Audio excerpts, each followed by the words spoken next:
Good afternoon, everyone, and welcome to today's council meeting.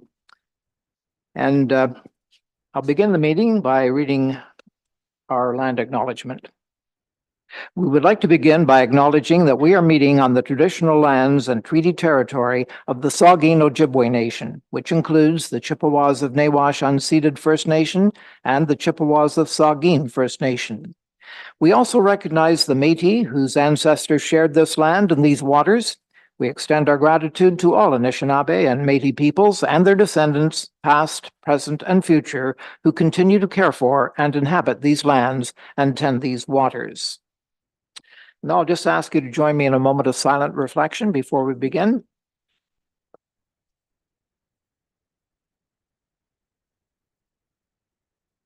Thank you. Is there any disclosure of pecuniary interest? Seeing none, just a reminder that you can bring it forward if it occurs to you. And do we have any announcements today? Deputy Mayor, we can always count on you for an announcement. Always get the day started. Thank you, Your Worship. Good afternoon, everyone. And I just wanted to share that a number of us were recently at the Roma conference, and it was an excellent few days. And we did undertake two delegations, the first with the Minister of Infrastructure, Kinga Surma, and our interim CIO, Mr. Smith, and Tori Perry Meaford were present and did a terrific job of presenting our case with a request for financial support for our wastewater plant expansion. Councillors Bartley and Urig and Forder and Mayor Kentner were also in attendance. Our second delegation was with the Ministry of Municipal Affairs and Housing, and we met with a parliamentary assistant, Matthew Ray, who was really attentive, and we had a great exchange and made the same request. So now it's a matter of waiting and seeing if we are successful. But otherwise, I know others will want to add, but it was an excellent conference, and I felt very privileged to have attended. Thank you. Other announcements? Seeing none, I'll turn it over to you, Matt. No announcements from you either? I don't have anything today either. Okay. And I can tell you we have no presentations nor deputations today. So does anyone in the audience have a public question? Seeing none, let's move on to council inquiries. Do we have any questions for staff? Councillor Urig. Yes, thank you, Mr. Mayor. Yeah, I just wanted to follow up on, because it is the sesquicentennial year and sesquicentennial meetings have been taking place. Would just like a little bit of an update on the event signs that I've kind of requested to be at both sides. I don't know how long it'll kind of take to see a report on that, because we're kind of hoping somewhere in 2024 that we'll be able to utilize those to both tout the sesquicentennial for Meaford in general, not to mention the various events that are going to help celebrate that year. Thank you. Through you, Mr. Mayor, there is no update at this time. We haven't made any progress on that so far. Okay, any other questions? At least Deputy Mayor Keaveney. Thank you, Worship. And just for our listening audience, Mr. Smith, could you update us on terms of reference and when we might see those in an upcoming agenda for our advisory committees? Through you, Mr. Mayor, as soon as possible. I am hoping at the next meeting, but I believe I've said that before. We will try and get everything done and out. I am expecting us to start advertising for members as early as the 1st, but certainly by next week, with the intent that terms of reference, at least in draft form, will be on our website so people can review them fairly shortly after that, and have a closing date at the end of the month, so people will have a chance to read them before they apply. Deputy Mayor, you are on the Sesquicentennial Committee. Could you maybe provide a quick update on how that is going? I'd be happy to, Your Worship. Thank you. The sesquicentennial meetings have been happening every 2 weeks, and we have 6 sub-working groups now. And they will be reporting tomorrow. I'll be here at council for our capital budget deliberations. But if I can remember the 6th now, we have the March 10th kickoff group. That event will happen at the community center. There is a group meeting to plan for June the 15th with hopes that there will be a parade. And that is if MTO will permit us to close off a portion of Sykes Street. And along with that, there will be a number of other events on June 15th. There is a committee working on sponsorship, another working on marketing and social media. And now there's one working on the financial side of things, and the last one I've forgotten. But in any event, the event is moving along really well. I'm really pleased. The meetings are incredible. There's sometimes upwards of 30 and 40 people in attendance from all the different groups in the community, and all of the organizations are planning events of their own. Rotary, for example, will be putting a spin on our usual fish fry and events that we host. So I think it's going to be a pretty spectacular year. And I'm going to look over to Councillor Greenfield because he might have something to add. Thank you, Your Worship. Just briefly, yes, later on in 2024, the first Sunday of November, there is a performance planned for Meaford Hall on the Sunday afternoon. It's a one-shot deal, and I think I'm hoping it will be very entertaining. There will be a group of individuals discussing some of the more important, more interesting activities of the last 150 years. And we are going to have a special guest performance by members of the Golden Heirs to help us through the afternoon. So yeah, it's going to be a busy year, folks, a great year, and we hope everybody will come out and take part. Thank you. And just given that we're off to a kind of a slow start as far as news is concerned, would you mind, Mr. Voigt, just updating us on Main Streets? We're at a very, I think, great spot right at the moment, and you've an event coming up shortly. So I wondered if you would, bring us up to date on that. Thank you. Happy to, Your Worship. We as a group have been, we being staff, have been working with a number of citizens throughout the kind of second half of last year.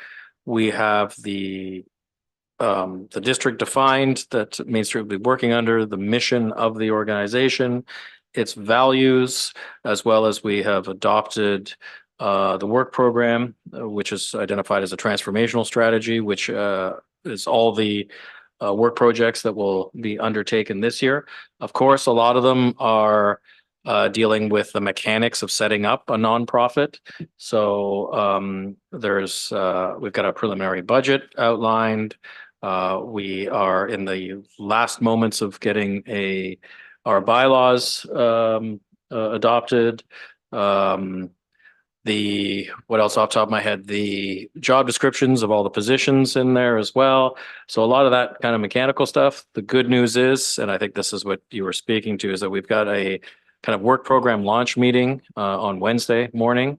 We've advertised that through our, I think through our third now edition of a biweekly newsletter that we're also creating with that. And at that meeting, we'll take the 28 projects that are identified and start kind of filling out the, who's going to do the work, how many people will it take, when's it going to get done. Very similar to what council saw with your priority projects to kind of have a scope of work. And then from there, we really start kind of doing the heavy lifting that's required. Probably a lot more opportunities for people to volunteer on more fun things. Not everyone is interested in writing bylaws for a nonprofit organization. Who knew, right? So it'll be great to have a lot of folks coming out with that. And of course, this as a community group, and we take that hat off, and staff are supporting it as its own entity, as well as others that are out there. They'll be involved in two of council's priority projects of the downtown public realm plan and the reestablishment of Market Square. So, of course, if they were completely arm's length now and already existing, they would, of course, be stakeholders in that. And so we're making sure that that happens as well as part of their work program for this year as well. So a lot of stuff's going to be happening in the coming months. Thank you very much. Moving on to our consent agenda, there's only one item, and the recommendation is that Council of the Municipality of Meaford authorize the execution of an agreement with the Ontario Water/Wastewater Agency Response Network, or ONWARN. Can I have a mover and seconder to bring that forward? Councillor Forder and Councillor Bartley. Is there any discussion of that? I think we're ready to vote on it. Everybody agrees on this. All in favor? That is carried unanimously. Items for consideration. First up is the fees and charges bylaw. And the recommendation is be it resolved that bylaw 2024-02 being a fees and charges bylaw be taken and read a first, second, and third time and finally passed.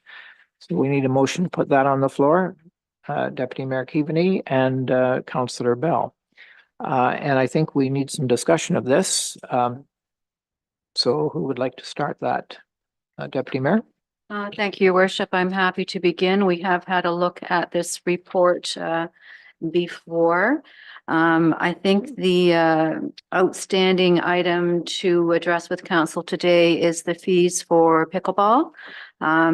In the report, it listed a number of $30 per hour, but it didn't list a full day rate. And we've since learned that the pickleball club, which I must add is very active in our community and has, Rob will know, 260 members in that vicinity. And they're playing pickleball 7 days a week, so it is the fastest growing sport.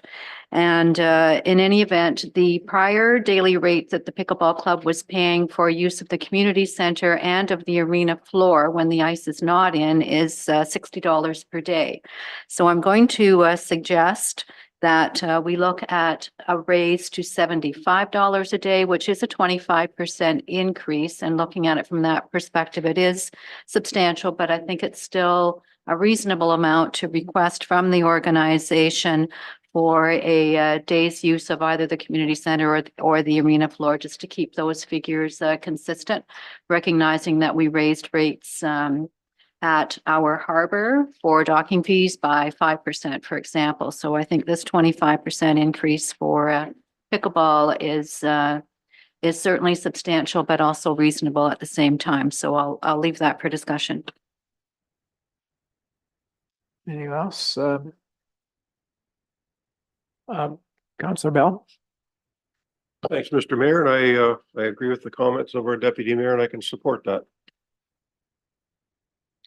So we need an amendment here, or we need a, Yes, so I took that as a motion to amend the auditorium pickleball rate from $30 an hour to $75 per day.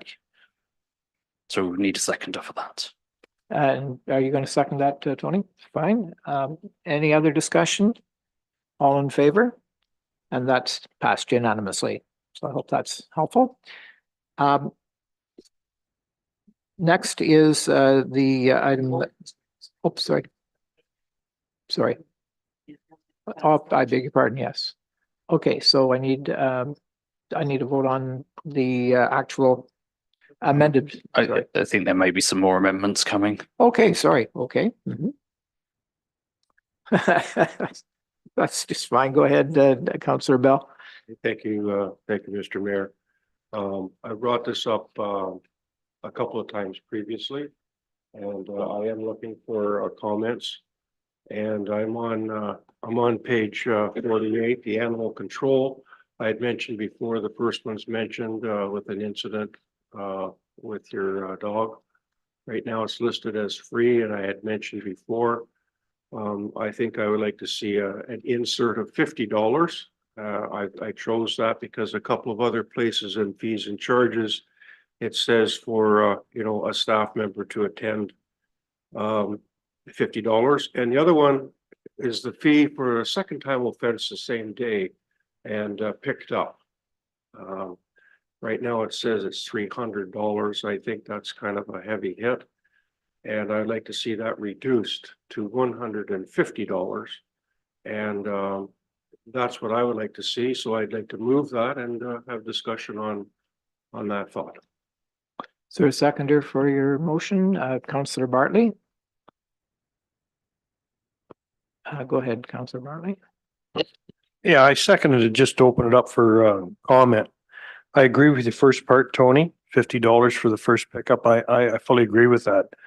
I don't agree with reducing if you pick up the dog the second time in the same day. I think it should go from 300 to 400. That's my opinion. I don't think we should be reducing that, and I don't understand why you would if you were picking up the same dog twice in one day. Through Mr. Mayor, just to clarify, when that clause references same day, it's talking about it being picked up. It's not it's not us finding the dog twice in a day. It's that we find a dog and somebody comes and collects it during working hours, and then this will be a second time, maybe a month, maybe a year, maybe 3 years into the future. It's not both on the same day.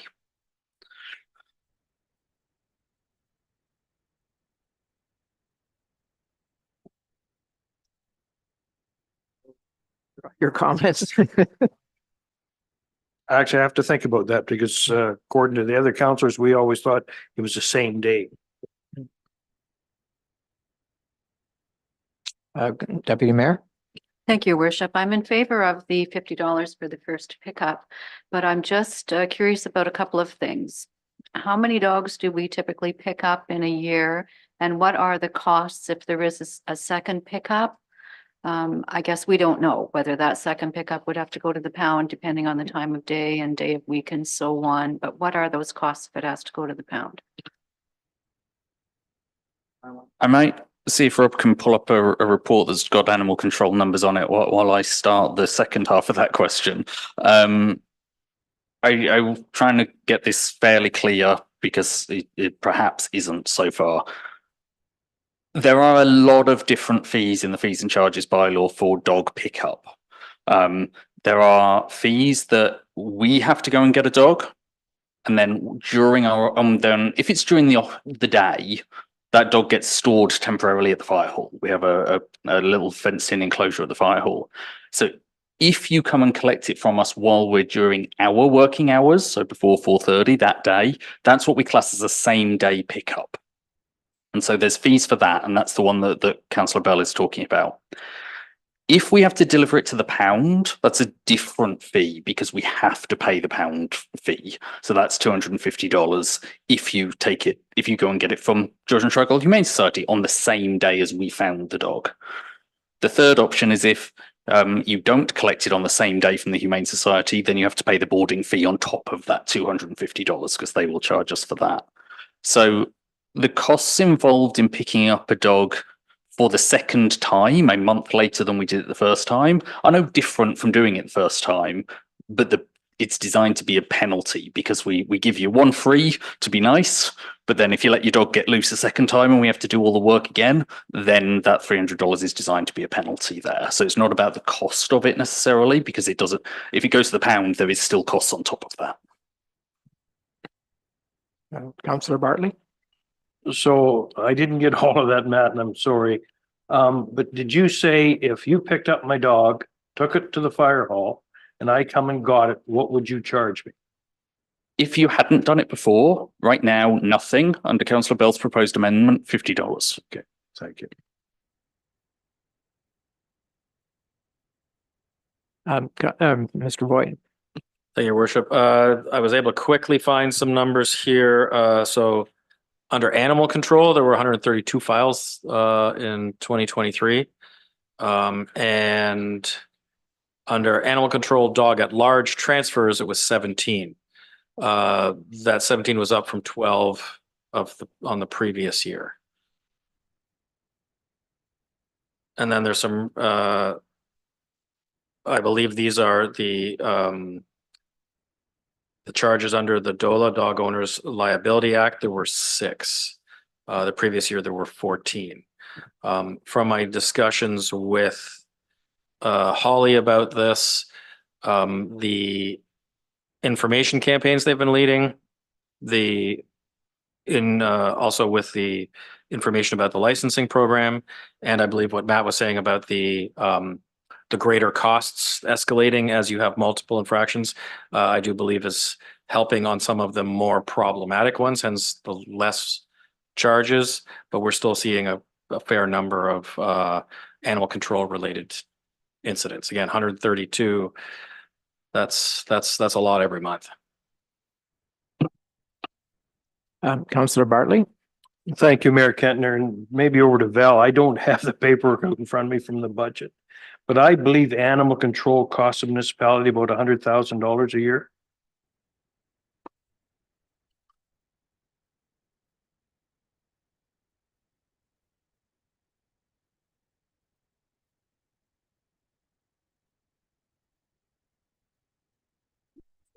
Dogs. Yes, good. Please ask a question. Thank you, Mr. Mayor. And through you, I'm just going to ask a question while Val's looking that up. So to Director Voigt, does it say out of those 132 dogs in 2023, to say how many of those were picked up as like a non-first time occurrence? Through your worship, from what I've just looked up, I don't have that information right in front of me, but we can get that to you.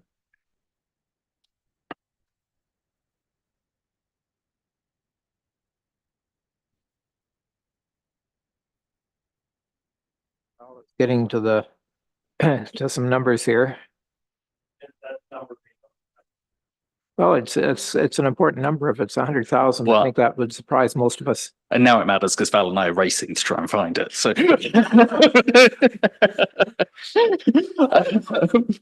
the cost to the municipality budgeted in 2024 of animal control is $92,320. Is that actual or budgeted? That's budgeted. The actual for 2023 up until the figures when these were produced, and we know there's some tidying to be done there, was $65,000. Okay, so 65,000 actual. Councillor Bell? Thanks, Mr. Mayor. So the reason I think about this is the comment is true. It's designed to be a punishment. It's designed to tell people to please take care of your animal. And from an engagement point of view, I've heard Holly, who's not here, say that, you know, bylaw uses the opportunity to engage with the persons who have their dogs. It's an opportunity to talk to them about their animals. And I just think that when the second time when they come and they pick it up, it's a pretty hard hit. And that's what I'm thinking. I'm thinking that $300 is a pretty hard hit, and I'm taking it, they're a dog that they can identify. It's been tagged, that they went in, they bought their license. And for $300, you break it down for the hours, right? I'm just saying to you all that I think that asking to be punitive, and I think that we should be punitive, that 300 is a hard hit. And I just like to take the edge off of that. And that's why I'm suggesting 150. Just to take the edge off. Is there any further discussion, or will we vote on that? Sorry, Councillor Greenfield? Yes, thanks, Your Worship. Okay, first of all, I'm not a dog owner. When I first looked at these fees, I thought, oh, geez, these are over the top. These are, and then I got thinking, well, obviously our staff has presented these numbers for particular reasons, and I don't know when a dog is picked up, do they in a mannerly fashion come and jump in the vehicle, and I doubt that. I expect at least some of the time there are complications, and some of the time it gets time consuming. It may even very well get dangerous for the bylaw enforcement officer or whoever's doing the work. So, I was content in letting these numbers go forward, but can you help me out, Mr. Voigt, on? Through your worship, I do know that the staff that are involved with this get special training. They do have, and I don't know the technical term for the kind of the poles they use to kind of get some of the dogs around the neck to pull them in. Again, trying to be as humane as possible, but dealing with the risk that's there. Depending on the call, it's not just the bylaw staff. In fact, Holly goes out as well because she's got more experience. So we're getting more senior staff involved. And of all the kinds of things they deal with, it is one of the things that is, as Holly's explained to me, the most stressful and risky. In fact, we have, unfortunately, in our community, as many communities do, we've had issues with people being bitten by dogs and all that, and those are very serious matters.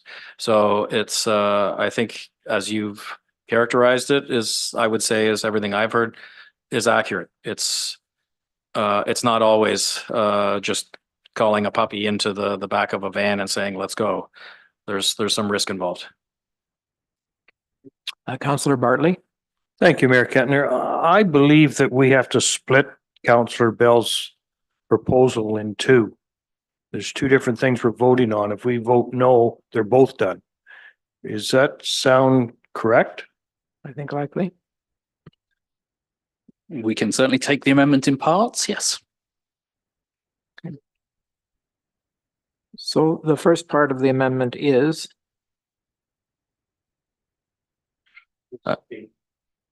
to increase the fee The first one would be to increase the fee from being free to $50. Okay.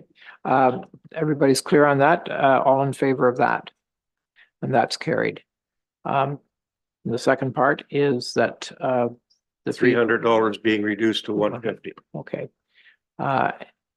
If there's no further discussion, all in favor of that amendment?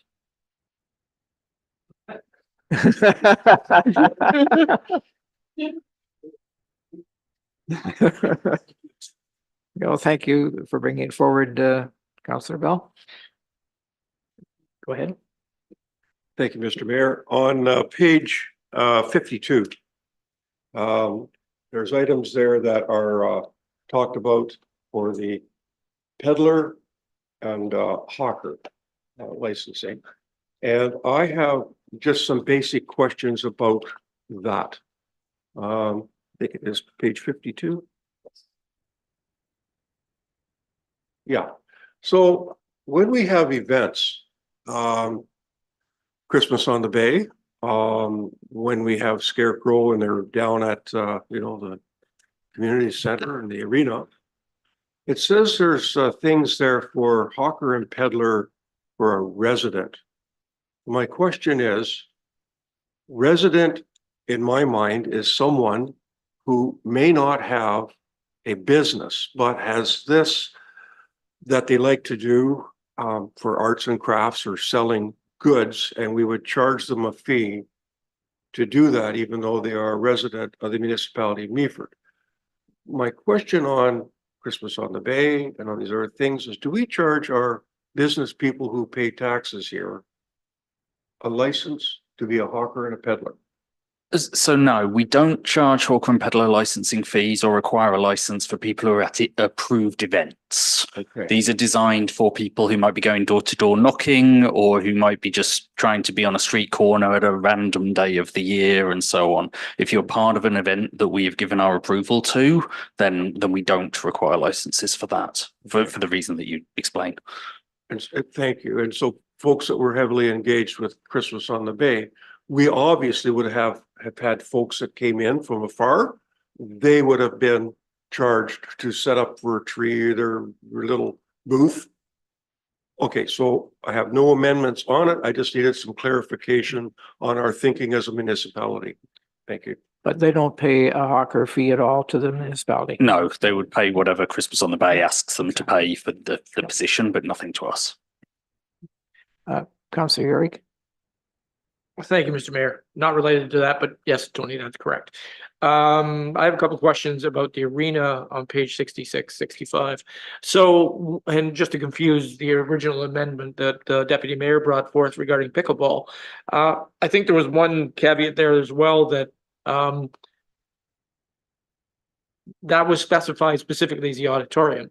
Pickleball in the summer, when the ice isn't in, also utilizes the arena floor.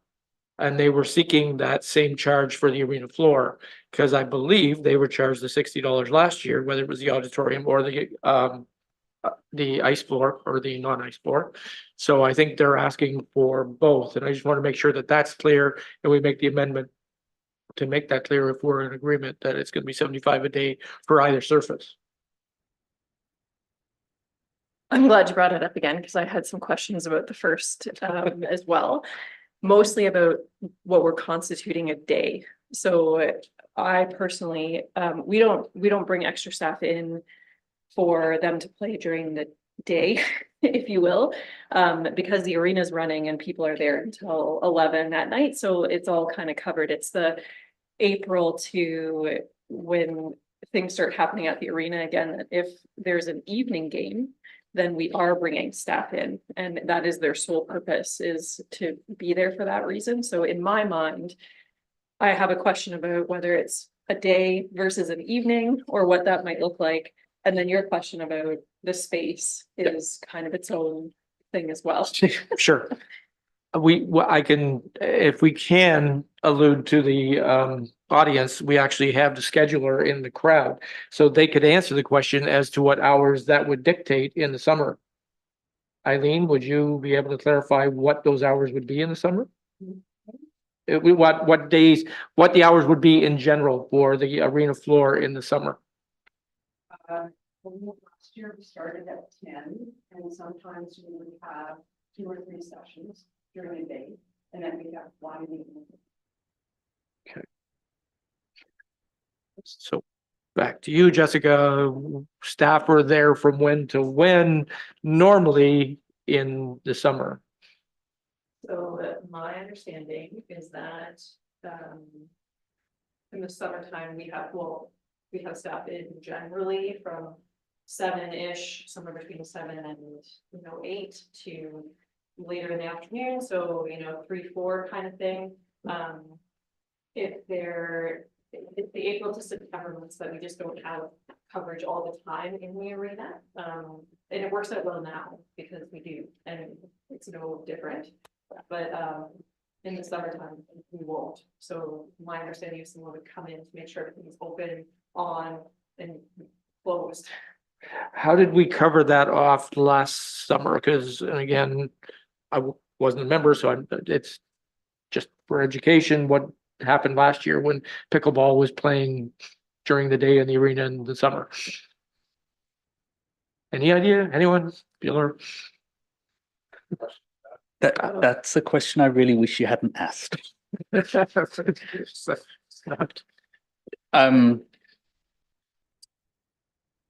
Keys had been issued to user groups, which is not something that is acceptable as far as our insurance or health and safety is concerned.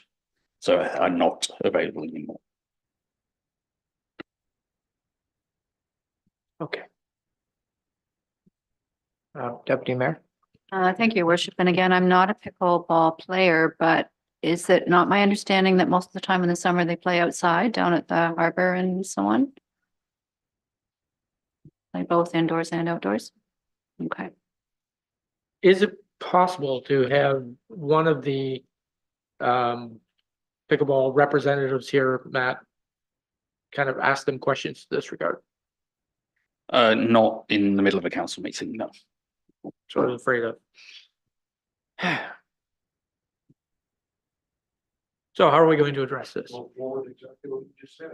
Well, yeah, for the purpose of the state, I will amend the amendment to include the arena floor as well as the auditorium for the purposes of $75 a day for the pickleball. Deputy Mayor? Thank you, Worship. I believe in the amendment I brought forward, I did state both in the community center and the arena floor. I believe those should both be included in the original amendment. I don't think so, because we're amending an existing fee, which very specifically says auditorium pickleball, right? This would be adding an additional fee under Meaford and St Vincent Arena section for pickleball arena floor, in effect. Yeah, because it's not listed right now under the fees for the arena Mhm. floor. I thought I heard both. I clearly heard both. Did mention both, but in any event, I'm glad if that was not clarified at the time that it is now.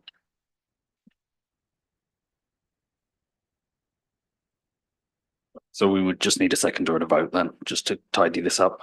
Okay, all right, and all in favor? That's carried. Thank you. Now, may I ask my second question on the arena was on page 66. There is an arena floor non-ice fee of $775. There's an arena floor special event fee of $1,800 daily. And I'm trying to clarify in my mind what the difference would be between the two. Because you're getting the whole arena floor for non-ice anyway. Generally, I think this would be if you were holding an event that really needed the entire building, or needed us to have significantly more staff in for whatever reason. So for instance, a concert or a silver stick tournament or something along those lines. Whereas the arena floor would be for somebody to just use it for something else that only needed us to staff it in a normal manner.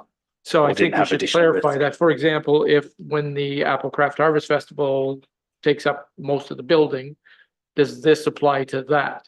I would imagine so, yes. So I think we should really clarify, then that's not just the arena floor, but that is the arena floor plus additional space. Because right now it's not clear.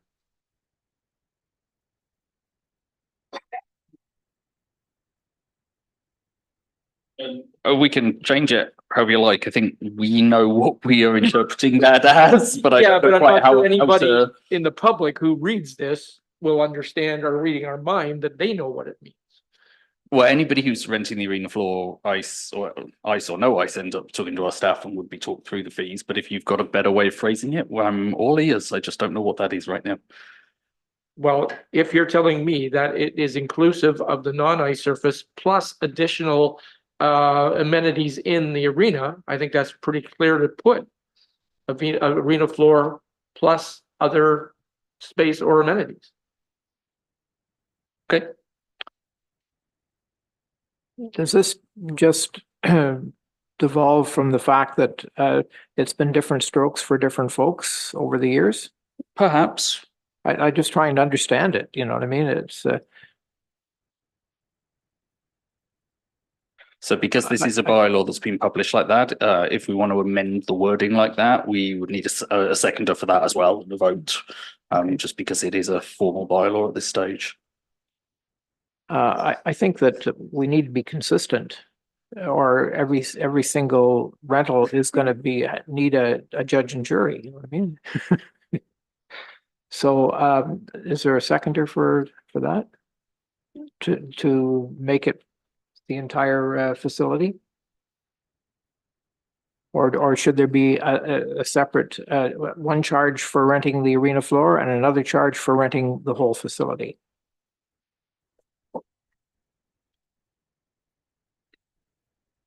Councillor Bartley? So when you say renting the whole facility, does that include the auditorium, the kitchen? It does when the Apple Harvest Craft Festival is on.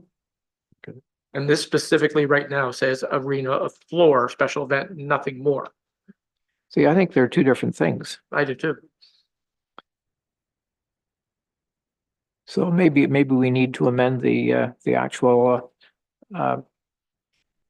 chart so that we're bringing both circumstances into the pricing scheme. We certainly can, but as I say, because it's a bylaw, we will need an amendment to be. So change it. do you want to move the amendment? I think I did say, Okay. I made a motion or amendment to amend that from not just the arena floor, but arena floor plus other spaces, amenities in the community center. So if I hear you right, you expect people to rent the entire facility each time, which I don't think that's what you mean. No, I think it clears, it already states the arena floor non-ice is $775. The arena floor special event, next column says $1,800. What's the difference? And my report's only 49 pages. I'm doing something wrong here. I haven't got this in front of me, so I, Looking at the split screen, I can know it's page 46 of 49.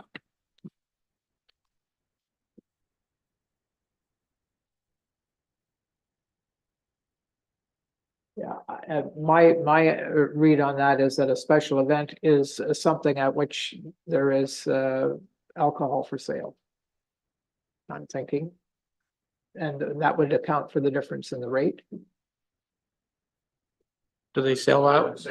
Do they sell alcohol at the Apple Craft Harvest Festival?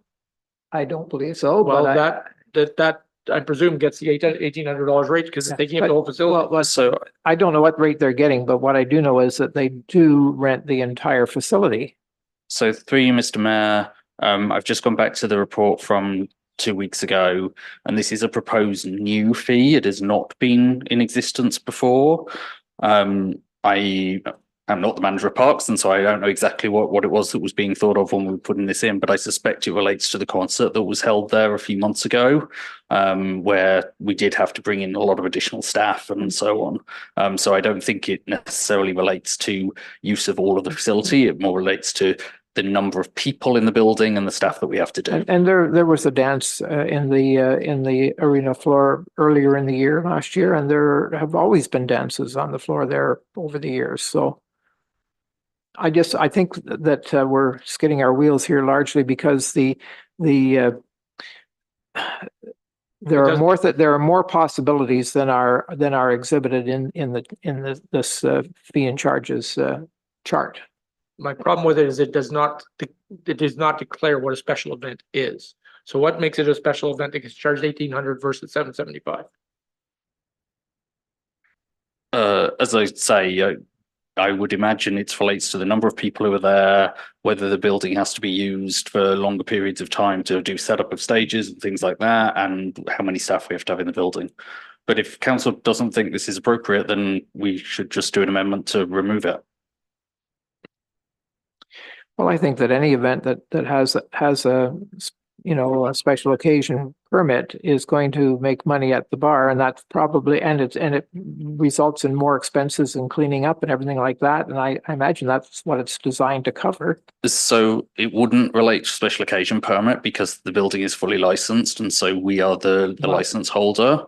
And I don't think it can relate to alcohol only because there are many other occasions where we have a bar open that clearly isn't special.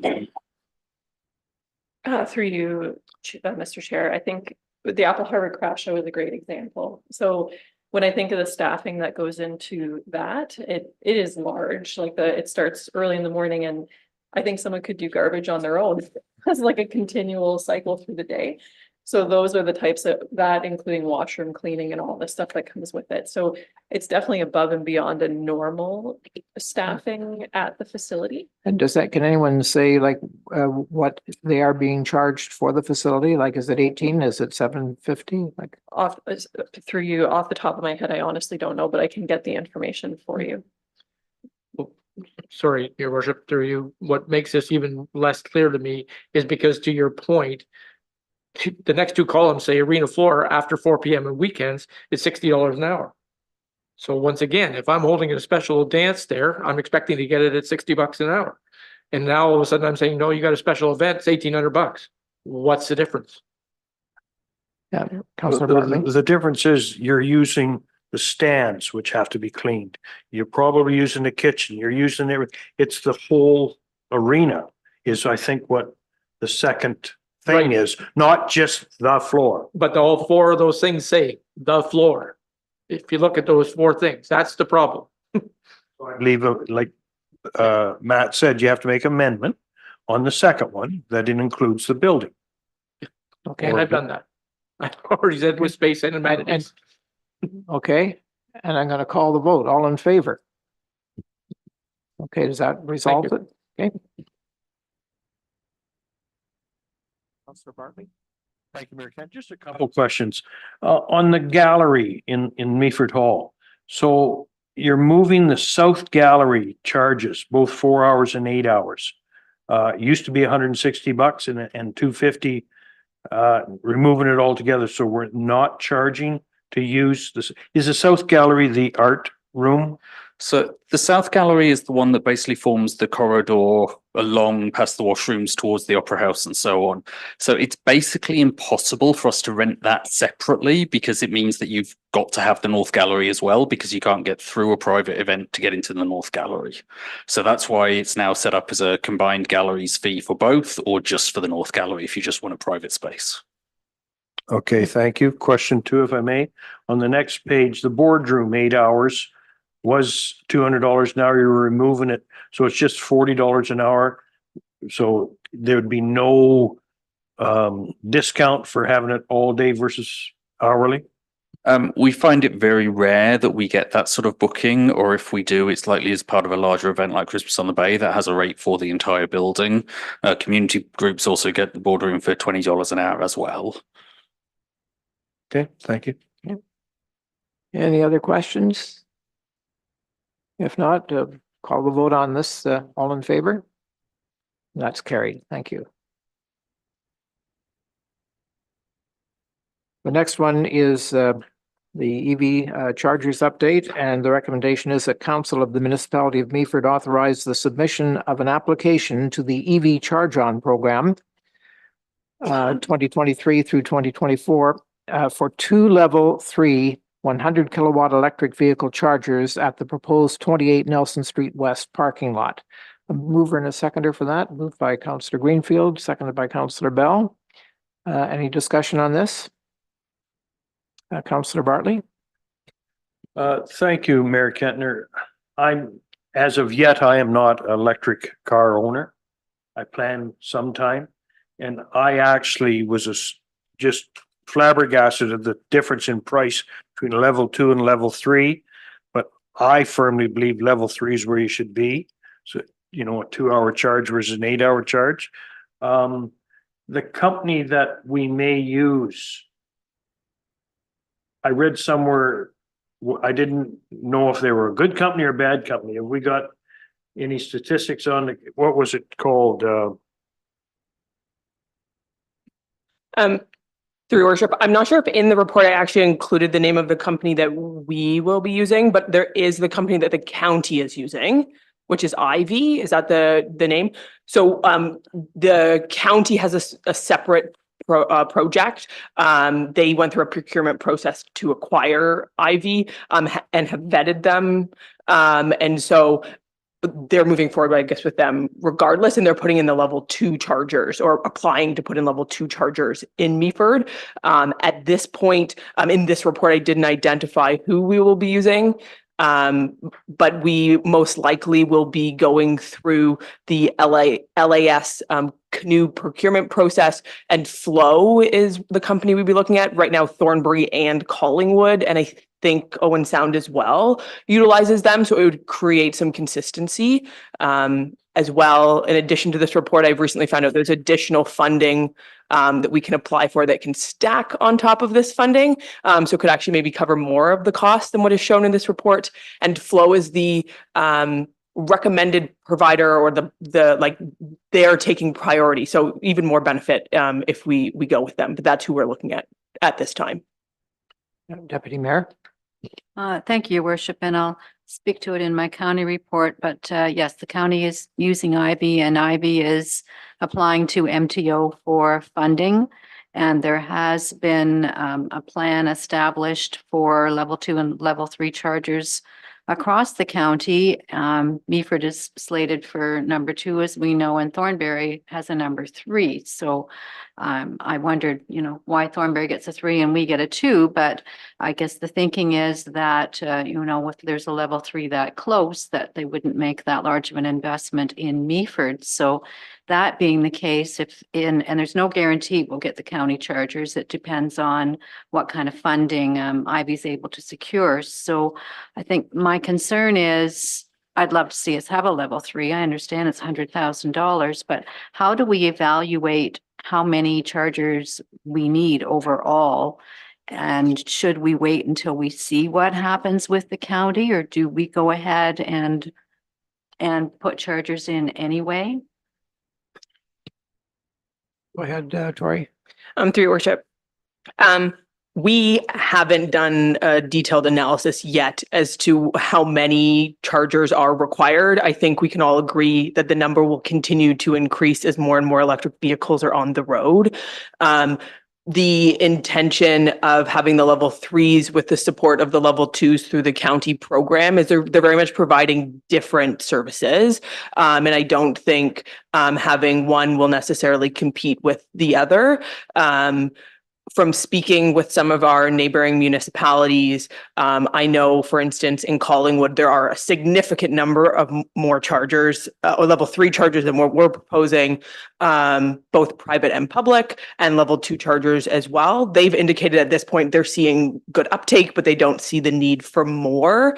And so I would say if we start with 2, it allows us to get into the business and monitor the use of them and determine when more may be required. But it's really hard to know until we actually have them here to see what the use will be, because it could vary between us and one of our neighboring municipalities, just based on who's coming here and what their needs are. I think anecdotally, and I think you all know I am an electric vehicle driver, so I pay a fair bit of attention as I'm driving around the province, and in communities like ours and even up to sort of Orangeville size, I'm seeing 1 or 2 type 3 chargers in most places. There is 1 type 3 and I think 3 type 2s at the Orangeville courthouse, for instance.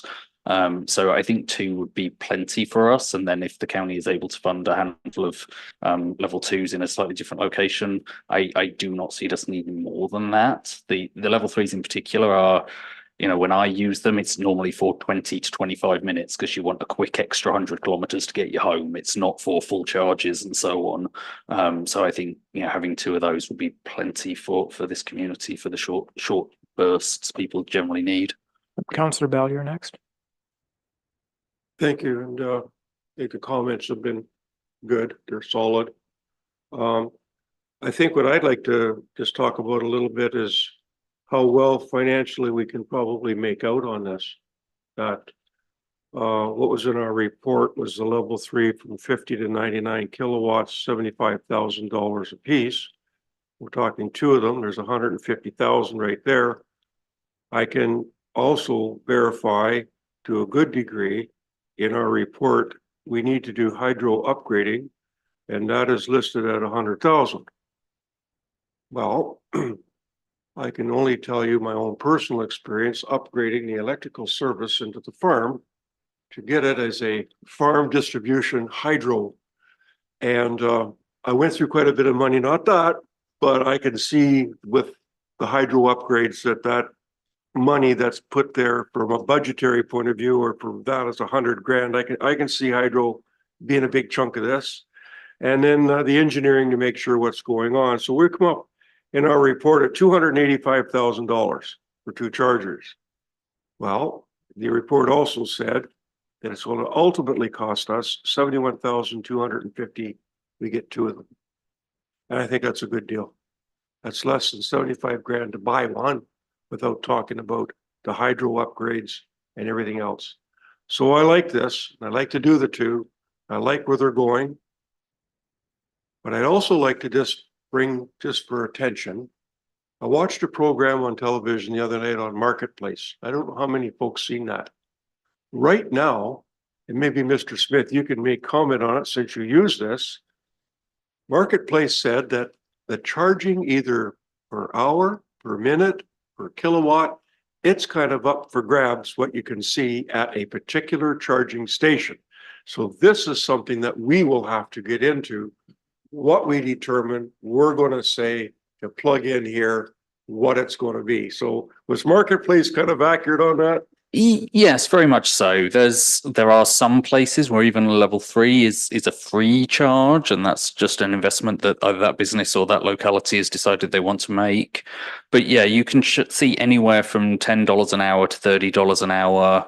I would say that the average is very much 15 to 20, particularly in smaller communities. I did use it in Etobicoke last week, and it was 25, but I think that's a city thing.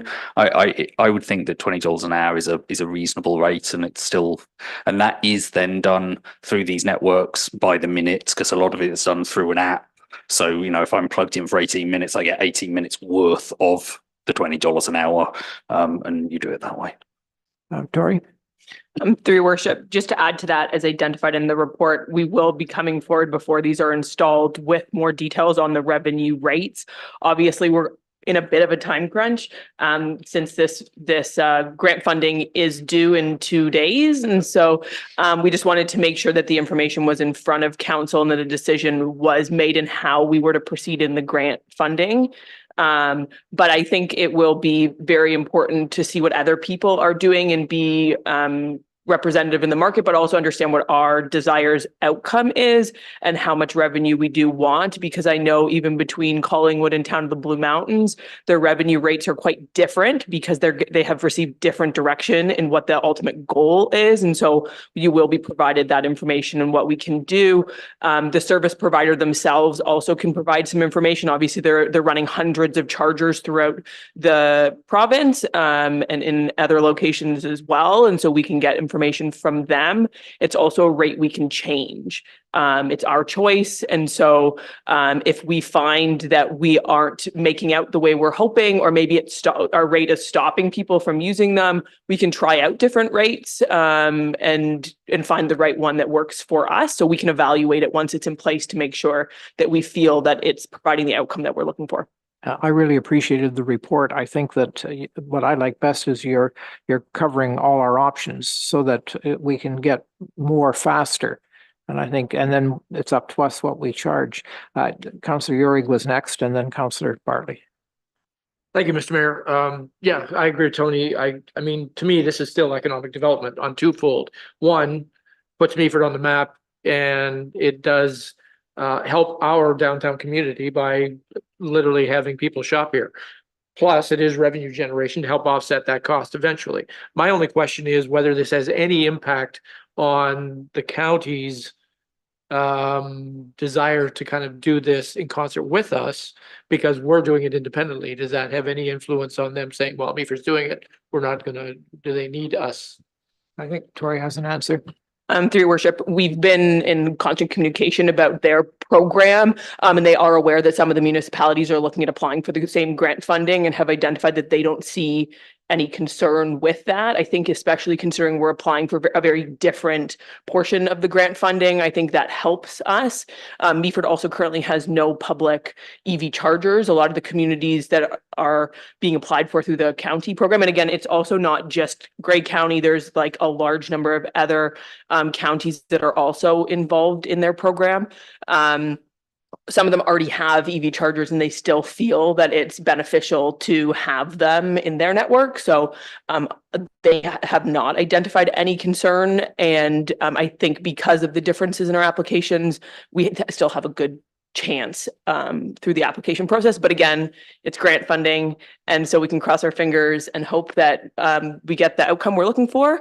But that's why we're continuing to look at other grant funding applications, and we'll be putting in the additional one shortly after this one's complete, to hopefully increase our chances of getting grant funding, but also allow for that stackability so that hopefully more than 75% of our costs are covered.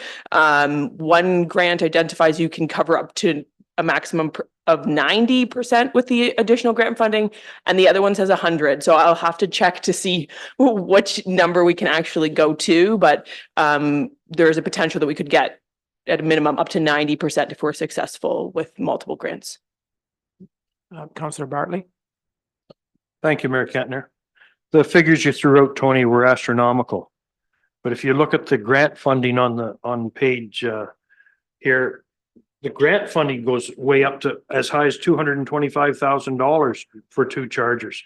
which brings the cost down, and Tori's telling us that it may even be higher than that in grant funding. Now, on the dev side, if I had a level 2 charger in Meaford and I had to go plug in for 8 hours, I would be tend to go the other way. When you got level 3s here and you could have 4 or 5 customers plug into that one charger, you only got 2 in the same day as one. Dev is going to want the level 3. I want the level 3. And I think give Tori the ball to run with it and get whatever she can. That's my vote. Councillor Greenfield? Thank you, Your Worship. I'm really glad that this is getting close. We have talked about it for some time. I think I did introduce the idea of having EV chargers. Definitely the number 3s, the 2 number 3s. I think we should go after that. I also think we should go after the 2 level 2s that the county is offering. Position them at 2 different sites. The 3s at one site and the 2s at a different site. I think there'll be a demand for them all. I did want to ask Victoria about, it's been suggested the level 3s would be at the Nelson Street parking lot, which needs a bit of work done on it. What would go first? Would the EV chargers be installed first before the lot is developed, or would this all have to come together at the same time in one project? Can you help me on that? Yes. So my intention is that the construction portion of both projects would be tendered together as one project. We obviously need to do the electrical engineering component for the EV charger separate from the design we've done, but we will be working with our design engineers for the parking lot to make sure that their design incorporates the electrical components that we will be designing. So there is a couple pieces that will need to come together, but that work will happen all together, which is also beneficial to the municipality because we aren't ripping out existing infrastructure and rehabilitating it. We are essentially constructing infrastructure that we would already be constructing in the parking lot project. So there's benefits there and some cost savings as well to an EV charger project, which I think is really beneficial. So yeah, they will be going together. Deputy Mayor, did you have a question, or I thought I saw your hand. Welcome. Okay, Councillor Bartley. Thank you, Mayor Kettner. And Tori, this is a silly question, but would we be putting big enough conduit in for these 2 chargers that if we decided in 2 years we need 4, we could run a wire without digging it back up? Yes, we will be looking at what we need to put in on the site through the engineering process so that we can accommodate more into the future. I don't know what that looks like. I have learned a lot about EVs, and all I know is they take a lot of electricity. And so we'll be relying on the expertise of the electrical engineer to provide that information. But I know that other local municipalities have worked with local companies in doing that previously. So we have the advantage of knowing that it's happened before and they know what to do. Councillor Forder. Thank you, Mr. Mayor, and through you. Very good discussion here, everybody. Thank you for that. My question is in relation to the county chargers. So I just want to make sure I'm clear on this. So will they be responsible for all operational and maintenance costs? And then what happens after that 10-year land lease expires? Where do we go from there? Through your worship, yes, they will be responsible. So essentially, the private company will own them and maintain them and do everything needed. We are just providing the land. There will be a land lease contract that will come forward following successful application to this grant funding, if that is the case. Following that, we will just have to be in communication with them to see if there's an opportunity to continue. Obviously, if they're not seeing a business case for it, there's a potential that they could leave. But I don't think that we can know that until they're installed on site and we have some more information. You ready to vote on this? All in favor? Thank you. Thanks for the report. I need a motion to move into committee of the whole. Deputy Mayor and Councillor Forder. So the first item here is the committee of the whole recommend council of the municipality of Meaford, 1, approve a grant in the amount of $50,000 at 26 Nelson Street in accordance with the community improvement plan. And 2, authorize the mayor and clerk to enter into an agreement with the applicants for the purpose of awarding a tax increment equivalent grant for the duration of the 10-year period following completion of the works being applied for. So are you going to, mover and seconder, yes, moved by Councillor Greenfield, seconded by Councillor Forder. Are you going to present on this for us? Yeah, certainly. I'm happy to start. So we have before us a community improvement plan application for the site at 26 Nelson Street. It's the former Meaford Fire Hall right behind the Opera Hall there. So what the applicant has applied for is funding through the community improvement plan for electricity or electric efficiency retrofits, building and land improvement grant retrofits, as well as money through the municipal fee equivalent grant for funding for building and planning permit fees. They're also eligible for the tax increment equivalent grant, which I don't believe this council has awarded in the past. Basically, it phases in the increase associated with the increased assessment over a 10-year period.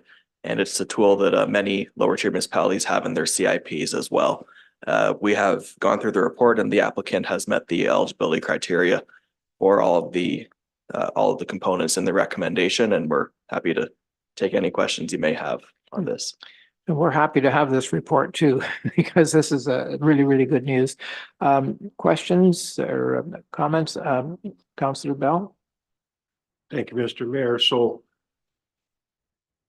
the municipal fee equivalent, and I've seen the chart how it goes down.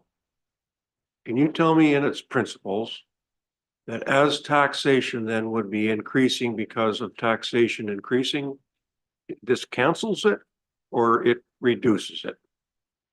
Thank you. Through your worship, yeah, so that is the tax increment equivalent grant. What it does is, so we have the current assessment without the improvements made. Improvements are completed and then MPAC will do their assessment. That will be the new amount that they would be taxed. Through this, the municipality, through your general revenue, essentially the tax dollars that you get from other sources, you would be making up the difference and they would start paying off their original assessment plus 10% towards that higher assessment. So it's not that you can't eliminate that tax. It just means that the municipality is choosing to pay that on behalf of that landowner with the revenue have from other sources. You don't get to just say, we aren't taking those taxes. It still needs to be paid from some other source. It's a tool, a way of easing the burden on the proponent who is investing an enormous amount of money in one of our prize heritage buildings in order to make it a more vibrant, part of our downtown economy. Councillor Bartley? On the outside, I look at this and I like this program. Would this open it up that when SkyDev gets built, we could have to do the same thing? I don't think so. Because they're not rehabilitating a heritage building. I don't think the tax increment program is specific to heritage buildings. It is to anything that qualifies within the municipality. My instinct is that a brand new build doesn't qualify, but we'd have to go back and look at that. I'm not certain, to be honest.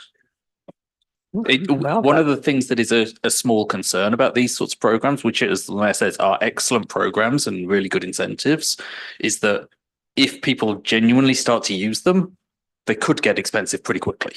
Because the assessment on, for instance, the fire hall could dramatically change because of the amount of money that's being put in there and the use it will now have, changing from institutional to commercial and so on. And so yes, if you get 10 of those, it could add up pretty quick. We only have one fire hall, but I honestly think that's just a loophole that we would have heard of that long ago if it were a fact. I'm not sure we would, to be honest. I think because of the way that we've engaged with the CIP over the last handful of years, I don't think we've really pushed that this has been an option. But this is one of those things that once people start to see it, then it becomes an option a bit more. I'm just going to try and pull up the plan while we're talking. Deputy Mayor? Thank you, Mr. Mayor, sorry. And while Mr. Smith is looking that up, it came to mind, and you'll recall at the county table, there was a request came forward for a new apartment complex that was being built in Hanover. And it did include some, attainable units. And we did approve the tax increment grant for that complex because it was to include some affordable attainable units. So it's clearly at the option of the municipality. So through you, Mr. Mayor, this is what the community improvement plan says, and I think it very much does apply to what Councillor Bartley was saying. The tax increment equivalent grant programme is intended to provide economic incentive for the creation of affordable residential rental units and/or purpose-built secured affordable rental housing units, and for the rehabilitation and redevelopment of commercial, mixed-use and industrial lands and buildings, and for improvement or redevelopment of lands and buildings used for agriculturally related on-farm diversified and/or value-added agricultural purposes within the CIPA. So that is broad, to say the least.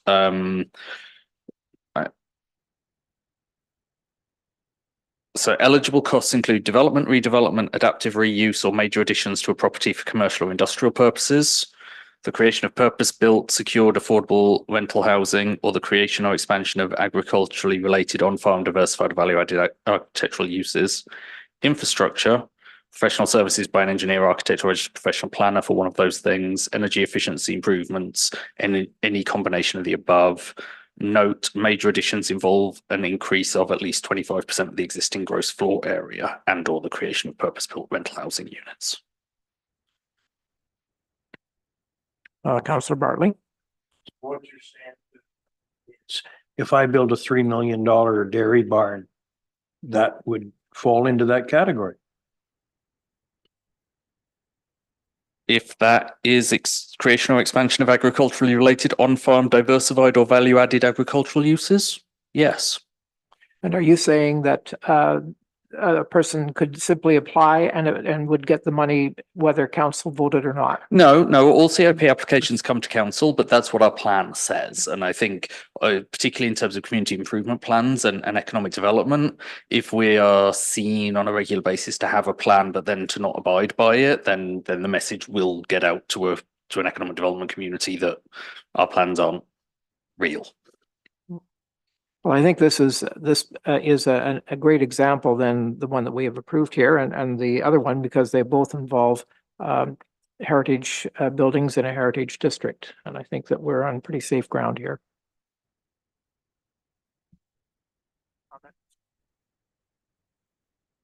Your worship, again, it is noted in the report that the characteristics for some of the grants do highlight that a heritage building is one of the characteristics to look at, but that is independent of this particular one that has been on discussion, the tax increment equivalent grant. It is not directly tied to a heritage building or the heritage district. Okay. It's, as Matt said, and on his reading, it is very wide open. I think we would want to look at it some more, but it does seem that it could even be vacant lands being developed on initial reading or rereading. I think both Rob and I are very clear that we want to review the CIP program and perhaps make some changes to it. And I think this will be one of the areas that we would want to review and perhaps make it a little clearer what did qualify for this and what didn't, because yeah, it could be a pretty significant thing. I don't think necessarily that should affect your decision making on this application though, because it. Councillor Greenfield?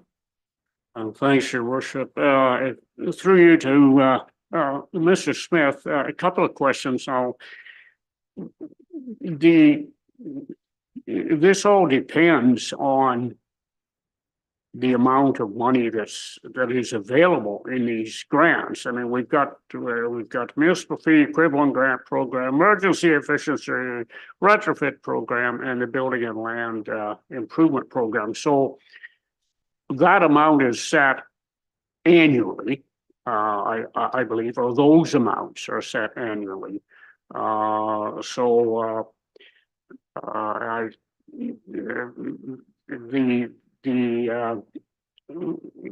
is asked for has to fall in those. Am I correct? This is all 2023 money. This does not affect the 2024 budget. This is money that's currently in the amount. Yes, this is 2023 money. I think what you're highlighting and the fact that the award is the size it is for this one is a good thing to note, that when we were dealing with very small applications, the having the different strands that you could sort of add up made a lot of sense, because somebody was just doing something energy efficient or just doing a facade grant and so on. Once we start getting into bigger applications, which is fantastic for the community to have, RCIP as designed, the funding doesn't match what people can be applying for. So you'll see on the next application, we're talking about taking from reserves for the other part of 2023's money. But yes, I mean, we could, if this application had come in today for 2024's budget, this would use the entire 2024 budget in one swoop. Go ahead, Councillor Greenfield. Yeah, just to follow up. So it was ideal timing for this application and the following one that we are going to be asked to deal with.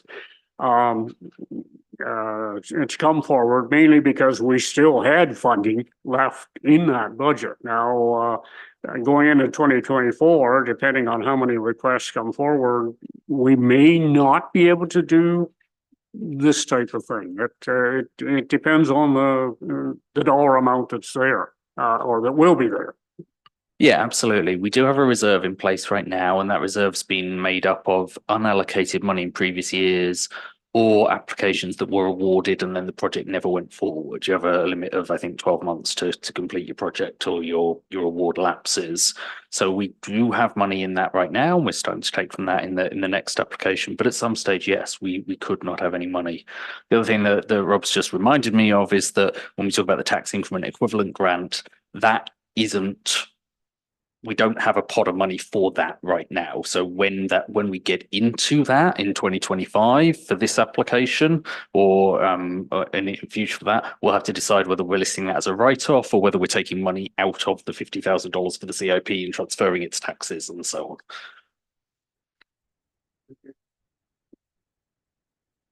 on. Any other questions? You ready to vote? All in favor? That is carried. Thank you.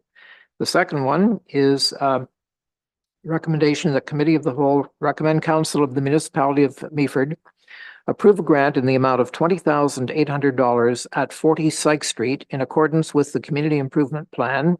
Two, approve loans in the amount of $20,570 at 40 Syke Street in accordance with the Community Improvement Plan. And three, authorize the treasurer to transfer $28,870 from the Community Improvement Plan reserve to fund this award. I have a mover and seconder for that. Moved by Deputy Mayor, seconded by Councillor Urig. Discussion? I guess you want to maybe present on this if you would. Yeah, I'm good to just go over a couple brief words on this one. So the applicant has applied to the program, in this case, for the purpose of, I guess, retrofitting existing building for a spa. So esthetician spa, a beauty spa, things like that. So that's what the applicant is hoping to do at this site. They're seeking to access $41,370 in funding to go towards interior retrofits to make sure that the rooms have the privacy that they need and fit the building for their business needs. As well as we previously mentioned, this ask does go beyond our existing CIP budget for 2023. So we will be asking for the possibility to go to reserves to fund this application in its entirety beyond the $70,000 budget from previous year's CIP. So that's what the applicant is seeking to do with this project. The applicant actually expressed her regret. She was hoping to attend today, but she was unable to due to work commitments and whatnot. But yeah, that's the basis of her application, and she's very excited to join the Meaford business community as a first-time business owner. Thank you. Discussion on this one? Everybody is crystal clear, all in favor, and that is carried. And thank you very much for filling us in on those. Updates, County Council, Deputy Mayor Keaveney. Thank you, Your Worship. County Council did meet last Thursday, January the 25th. Council began with a presentation by Andre Zaborgan from Southgate, who spoke to peak oil and rural transition. Andre suggested that oil production has peaked, global oil reserves are dwindling, and the energy return on investment of fossil fuels is declining. This situation signals a pivotal transition for societies worldwide. In rural areas, this could have a significant effect.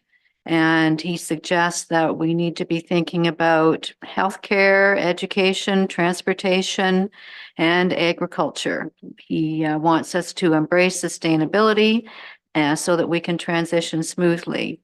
And if we work together towards a sustainable and resilient future, Andre suggests that for more information, you can reach out to him. So it was a discussion that I'm going to say maybe caught us a little bit off guard, but it did spur a lot of conversation at the table as he showed photos of a devastated countryside. Next, we heard from our manager of climate change initiatives, and she requested support from council to authorize the signing of a contribution agreement with Natural Resources Canada for a $445,600 grant, which will support the Green Development Standards project. And that also brought a lot of discussion as we look at the different types of construction methods going forward. And just while I get my place again here. Okay, there will be a toolkit. This project is in partnership with Dufferin and Wellington counties. So the idea is that the building code will be looked at and recommendations will be made by this tri-county group. And this research will also involve public engagement, and a draft will come back to County Council. The final plan is expected in November of 2024. And these ideas will go back to the province and hopefully will be incorporated in building code updates going forward. The next report was on EV chargers, so I'll skip over that. And the next decision by County Council was to direct staff to proceed with the purchase of the Diamond Motel in Owen Sound, located at 713 9th Avenue East, for a cost of $3,050,000. So the purpose of this is to support homelessness services and programs. The current supply of short-term emergency and transitional housing is not sufficient to meet the demand. There are 22 rooms at the Diamond Motel that will provide about 10,000 nights of accommodation annually. With this purchase, the county is now offers upwards of 13,000 nights throughout the year. The purchase of the motel will be funded through the Affordable Housing Fund and will have no impact on the 2024 budget levy. And this has been, again, significant discussion at the county level, recognizing the severity of homelessness and the time of year where it hasn't been as cold this year as anticipated, but it was felt when we discussed this earlier on that if we didn't do something that, people could die this winter. So it was pretty serious. So with this motel, the cost will be to the county is $52 a night, as opposed to other motels in the area who a lot of times now choose not to rent to the county for the purpose of housing people with nowhere else to stay. They're charging higher costs. And of course, there is, some damage that often happens. So for us at this $52 a night, that is presumed to cover any utility costs as well as any potential damages and also staffing for the motel. So it's a good solution and will help a lot of people. Thank you. Are there any other boards or committees with report to Councillor Yurick? Yes, thank you, Mr. Mayor. The Grace Elbow Conservation Authority held both their AGM and board meetings on Wednesday, January 24th. I want to thank Mayor Kentner for attending, as did many other individuals from various groups, including the Beaver River Watershed Initiative, the Friends of Haibu, and the Grace Elbow Conservation Foundation. As Mayor Kentner already announced, I had the privilege of being elected chair of the Grace Elbow Conservation Authority for 2024, along with Nadia Dubik of Grey Highlands as vice chair. There were also check presentations from the Grace Elbow Conservation Foundation to the GSCA and presentations regarding the GSCA department presentations regarding successful initiatives in 2023. At the GSCA regular board meeting, we heard and approved the Eugenia Falls Management Plan and discussed holding a volunteer appreciation event at Meaford Hall on April 4th. So, Councillor Forder? Thank you, Mr. Mayor, and through you, I do have a report from the Meaford Public Library board meeting, which was held on January 17th. And we started off with some really good news as the Friends of the Meaford Library reported the receipt of a $10,000 anonymous donation that's intended for children's programming at the library, which was very exciting. We also reviewed the operating variance report for 2023 and came in under budget, and just want to show my appreciation to management and planning making good use of funds by the library staff. Some statistics, a couple key statistics for 2023 for the library. We do have more coming down the pipe, but currently have 5,500 active members, 32,000 collection items. Checkouts, there was almost 82,000. And we also had just some discussion about how successful Christmas on the Bay was as it pertains to activity at the library. And it was so successful that we are in discussions about adding extra staffing for those days as the library was very, very busy. So that's all good news. The full-time library staff also attended a fire safety training by the deputy fire chief related to fire extinguishers, and staff really appreciated that as it pertains to library safety matters. The board also accepted an updated job description for the Meaford Public Library CEO position, and the Owen Sound North Grey Union Public Library Services Agreement was signed and accepted. And the Meaford Public Library also received the Public Library Operating Grant, which came through in the sum of almost $24,000. And we did have one of our board members went to the Ontario Library Services Board Assembly meeting. And the highlight from that was the Valuing Ontario Libraries Toolkit, or it's called VOLT. And this toolkit is designed to measure 7 areas where libraries contribute to individual, organizational, and community capacity. So it measures many things like cultural integrity and regional identity, social inclusion, cognitive and literacy development, health and wellness, engaged citizens and safer communities, and so on. So that libraries can use the VOLT toolkit to quantify their impact in their community, which is very neat and very interesting. And that's about it. Our next meeting is Wednesday, February 21st. Thank you. Thank you. Councillor Greenfield?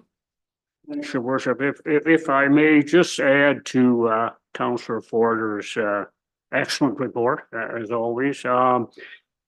We did receive the library's year-end variance report and good news. The library numbers came in 2.68% under the proposed 2023 budget.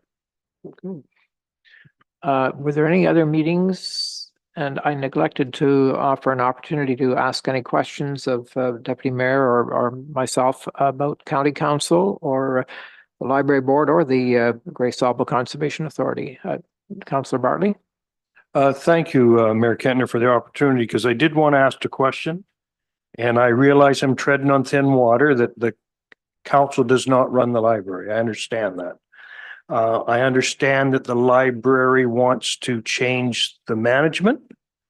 And can council know, or are we able to know whether that is going to change our budget deliberations tomorrow? Is the library going to stay within their budget, or is that something we should know about before tomorrow? It's something that we should know about before we adopt the budget, for sure.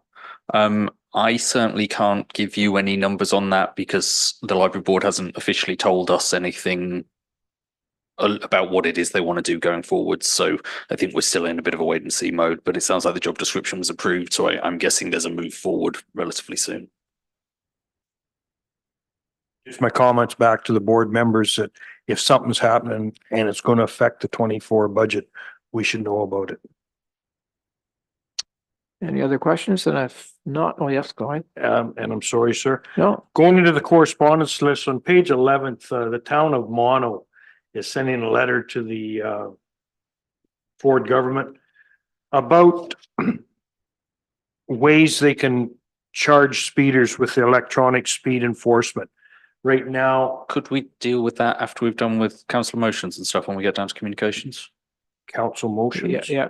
Because it's all in communications. So. But we're not into communications yet. You're on item 12, which we aren't out of committee of the whole yet. This is once the chair knows what stage we're at.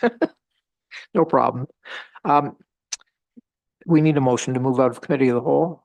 Mover and a seconder, Councillor Forder and Councillor Greenfield, all in favor. And that was at 2:31 p.m. So we're moving into councillor motions, item 10, and notice of motion. I think Deputy Mayor, did you have a notice of motion? I'll come back to you. Yes, I do, Your Worship. Thank you very much. And my motion will be to request a report regarding hydro capacity at our lamp posts in the downtown core, with hopes that we can add string lights to those for next year's Christmas season. So we just need to know what the state of those posts is, and if there is an availability of utilizing hydro or adding hydro to them. And Councillor Yurig? Thank you, Mr. Mayor, and not sure if this is the notice of motion or where to bring this up, but I'm gonna bring up something we don't want to talk about again, but the marine artifacts. At the last board meeting, we passed, subject to the notion, direct staff to inform the donor that the municipality will not conduct recovery work on private property. When this was introduced in November, one line in there said, council directs staff to arrange for the removal and storage of the artifacts in question until such time as a public display can be mounted. So that conversation went around till we arrived at that we were not going to do remediation. This may have been a miss on my part during the last meeting, but this sounds like it to me is that we will not engage in securing. I understand that we are accepting, but then there's also, are we going to secure the goods but not remediate the grounds? And I want that clarified, because I still believe that we can go get them, but we're not wanting to remediate the property. That I know may possibly lead to a conversation with the property owner about whether they're happy about us leaving cement slabs and everything there. But I just want to get the artifacts off there, and if we can store them or distribute them after the fact, but we need clarification on this. So through you, Mr. Mayor, the motion that council passed, the resolution that council passed, says that we won't go onto private property to get the equipment. And that was the staff recommendation because we don't believe it's appropriate. And there are some legal and insurance issues with us going and physically doing work on a third party property to recover something. So the motion that's passed basically says that if they remove all the equipment and then want to donate it to us, we will happily take it, but we're not going to go and get it. So I'd like to revisit that, I think. I'm not happy, nobody is happy with the way this is being presented to us, but in respect of the deceased donor and the value of the articles that are available to us and the application they could have in our harbor, all coincident with celebration of our sesquicentennial, I'd like to move that we revisit this, and then what I'm looking for is that we would contract someone to remove the articles and take them to storage for us. So what I'm hearing there is a motion for reconsideration. The mayor did vote in favour of the motion that passed at the last meeting, so he is eligible to lay a motion for reconsideration. In our procedural bylaw, it says that if notice of reconsideration is given, then we put that on the agenda for the next meeting for discussion. Bearing in mind that this report came straight to council because there was some time limiting factors to it, I think we probably don't want to postpone a reconsideration if that's what council wants. So we would need to waive the procedural bylaw to allow us to debate whether or not it should be reconsidered today. So do you need a motion for that? So we would need a motion to waive the procedural bylaw, yes. Thank you. Councillor Bell has moved that. Is there a second to Councillor Urick? So now we are. At least So looking I to just make need an this- all in favour on that one as well. Yep, sorry, yes. Thank you Okay. for your help to this point. So then just as a reminder of the rules on a reconsideration, to reconsider something, which is to get the subject back on the table, there must be a 2/3 majority of council to do so, which means the vote must be at least 5-2 in order to then go back and have another conversation about this particular report. So do we not just? No, No, you okay. waive the So procedural you- rules to allow us to have the reconsideration Okay. conversation. So can we have some discussion? We just need to move in a second on that reconsideration first. Pardon? We need to move in a second on the reconsideration motion. Okay, so moved by Deputy Mayor, seconded by Councillor Urick. And we have to vote on that. So yeah, now if there's any discussion about whether or not you should have a conversation about this again, that now is the time for that, and then we need to vote on that, and then if passed, we can get to the item. Well, and I promise you this is way simpler than Robert's rules would be. If I go ahead, Deputy Mayor, that'd be good. Thanks, Your Worship. I think this has been a bit of a difficult decision on this because it's it's a donation that's going to cost us a considerable amount of money. And the artifacts here are very special, and recognizing the great contributions of Mr. Shepherd to his community and the high position that he held as a Laker captain, I think it appropriate that we do honor him in this way. But what we need to understand, Mr. Smith, is the costs. Please tell us in everything that is involved with the removal of these artifacts, where we're going to store them, and installation above and beyond that somewhere around our harbor. Okay, before I do that, council needs to vote on whether or not to reconsider this. Oh. Thank you. So then we are back to the motion that was on the floor at the last meeting that reads that Council of the Municipality of Meaford directs staff to inform the donor that the municipality will not conduct recovery work on private property, and subject to the donation taking place, direct staff to include a reserve transfer of 30,000 from the museum reserve in the 2024 budget for the storage and installation of the donated artifacts. Now, regardless of whether anybody wants to make an amendment to that, we need to move in a second to get that on the floor as if it was an item at a regular council meeting, and then we can have the conversation about it. Can I move that? Not No, from the okay. chair, no. But then, Councillor Urick will move it, and Deputy Mayor will second it. Okay, And- so I will now try and answer the Deputy Mayor's question. So in the report, which for anybody watching at home or for council, you can get through the January the 15th council agenda.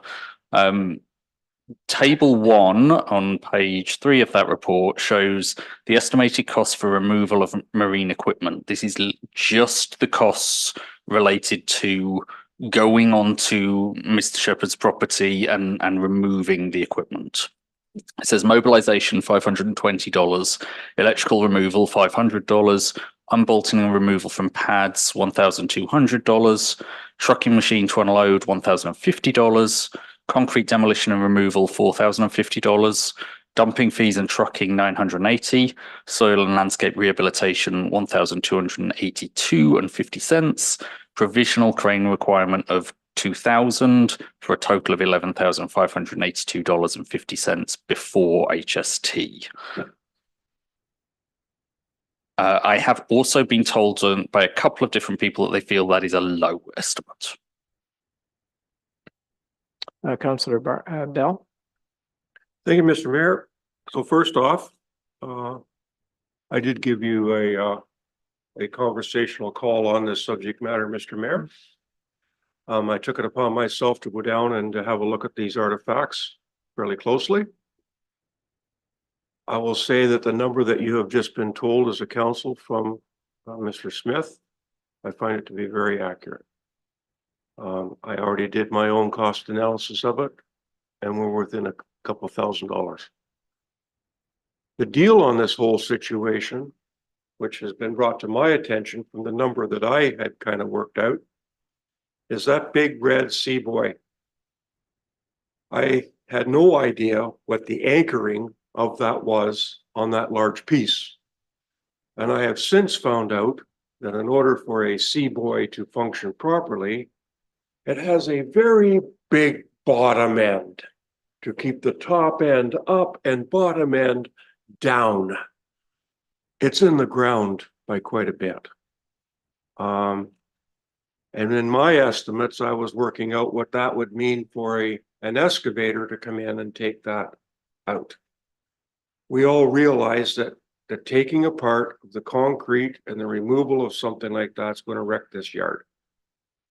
I am in full agreement of us getting a contractor to do this work to keep our municipal staff off of this property. Also, with no insult whatsoever in any way, shape, or form to our municipal staff, the skill sets required to do this are very specific. There's going to be many excavators. There's going to be the lowering of those communication towers to do things safely, to get things lowered down properly without causing damage. The electrical work that may be required just on that, because I understand that those electrical guy wire, they've got lights. I mean, there's a lot of work to do on this yard. To the point about being time sensitive, I've had a conversation with the real estate agent who has got this listed. For council's consideration, the timeline, yes, the new purchaser would like to have all of this stuff gone, but it is January and it will be February, and it will not do anyone any good to try and rip and tear and gouge and work in winter. But a good understanding of when this group of materials will be removed, I think, is very needful to be passed on to the parties concerned. That this work will be performed, and just the removal of the concrete on some of these areas will be substantial. Those of you who went down there and looked at the lifeboat with the outrigger arms, with how they're attached and put into that, it's pretty awesome what was done by this individual over a period of time to put these things there. And one other item which weighs in the area of tonnage is the chain out front. Those links are 3/4 of an inch in diameter, and I measured them going around, and I gave up counting how many there were because we're well over 2,000 pounds just in chain. And how we put them into the columns whether he broke the chain and put them in or draped the chain and cemented them in, it's a big deal. So I've talked a bit. I want the artifacts. We want the artifacts. This will be fantastic for us. All of those things that have been created down there, it's great stuff and we want it. Our deal right now will be talking about money and a contractor to put things in place in a timely fashion, agreeable to the parties, to acquire these artifacts so that then we can take some time with a designer, someone with some vision down at the harbor, where things are going to go. A lot of great details and a lot of good thinking has to go onto this. So I think that we all want the artifacts. It's how to get them off of the yard with the money we need to put in place and the money that was talked about from my own personal calculations is pretty solid. It's pretty accurate.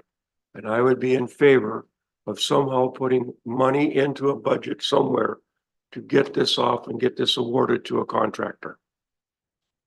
Thank you. Go ahead, Mr. Smith. Thank you, Mr. Mayor. Just one more note of clarification. We will obviously do whatever council wants us to do, but we had never had any intention of municipal staff doing this because we're not capable. Our concerns on liability and our role in this would still apply if we hire a contractor, because a contractor hired by us is in effect municipal staff. So, you know, it's our responsibility at that stage. So that's our concern. But if council wants to acknowledge that risk and move forward, then please just tell us. Others wishing to speak?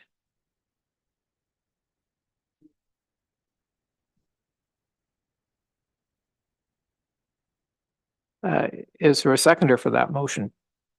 Okay, we got multiple seconders. I will make an inquiry. I have a former association with the Marine Rail Museum in Owen Sound, and they've been successful in moving a rail car onto the site. They brought the name of the boat from the Ottawa River to Owen Sound because that's where it was made. I think these people have some familiarity with moving objects like this and might be at least willing to give us some advice on a contractor and not a quote. But I certainly agree with what you're saying. It's unfortunate that this isn't easier, but I think it's something that we should do and that will profit us in sort of both directions, honoring the past and looking forward to the future. So, Councillor Yurick.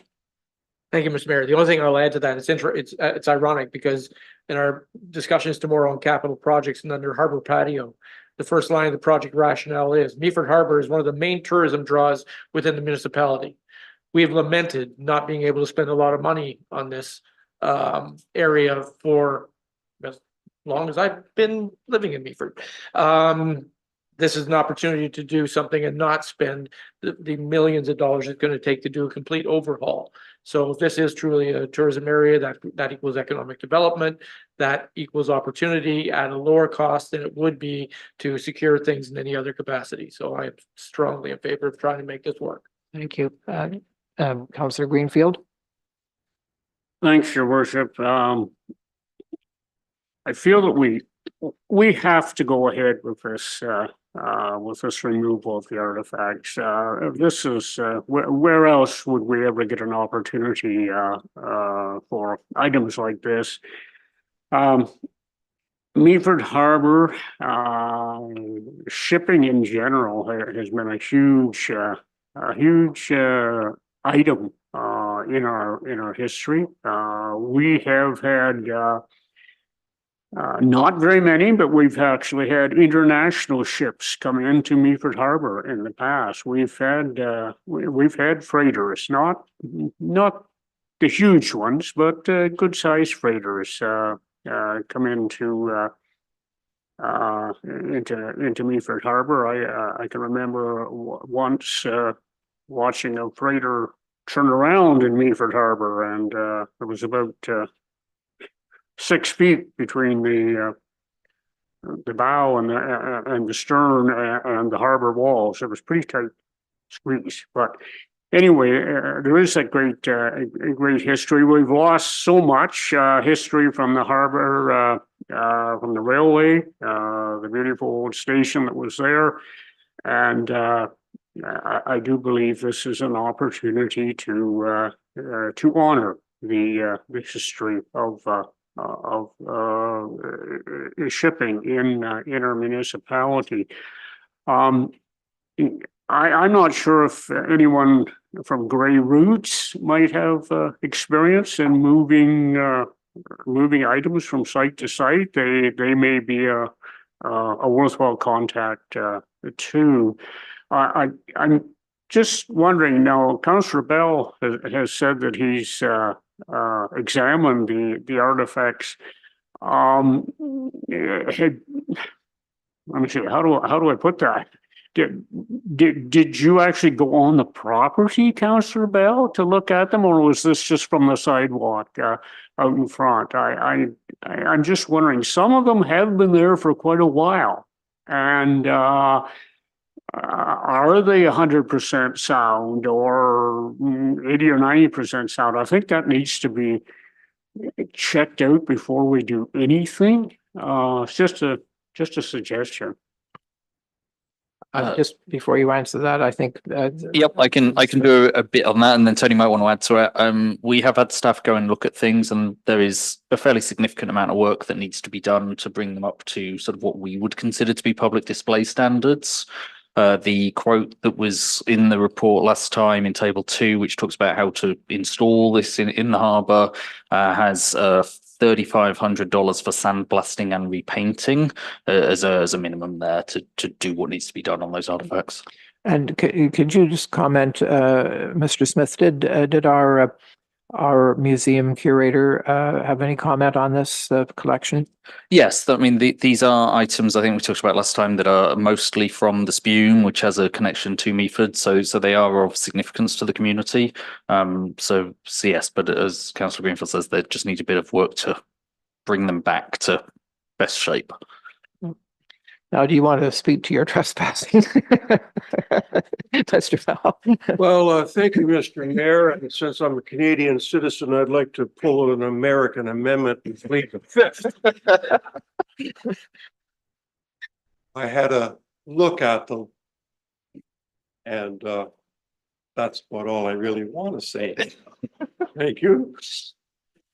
I can tell you that Bruce Shepherd appreciated everybody who came on his property to have a close look at these artifacts. I know that for a fact, so. I can attest to the fact, Your Worship, that Councillor Bell only wears eyeglasses to increase his charm. It's not for the mission. So are we ready to vote on this? Before we do, the one other bit that I'm hoping can be in the amendment, which so we all know what we're doing, I've phrased as that the motion be amended by deleting clause 1 and adding direct staff to engage a contractor to recover the donated items from their current location. The other part of the motion says to take $30,000 from the museum reserve. The report last time said that we estimated because of a contingency a minimum of $40,000 be set aside.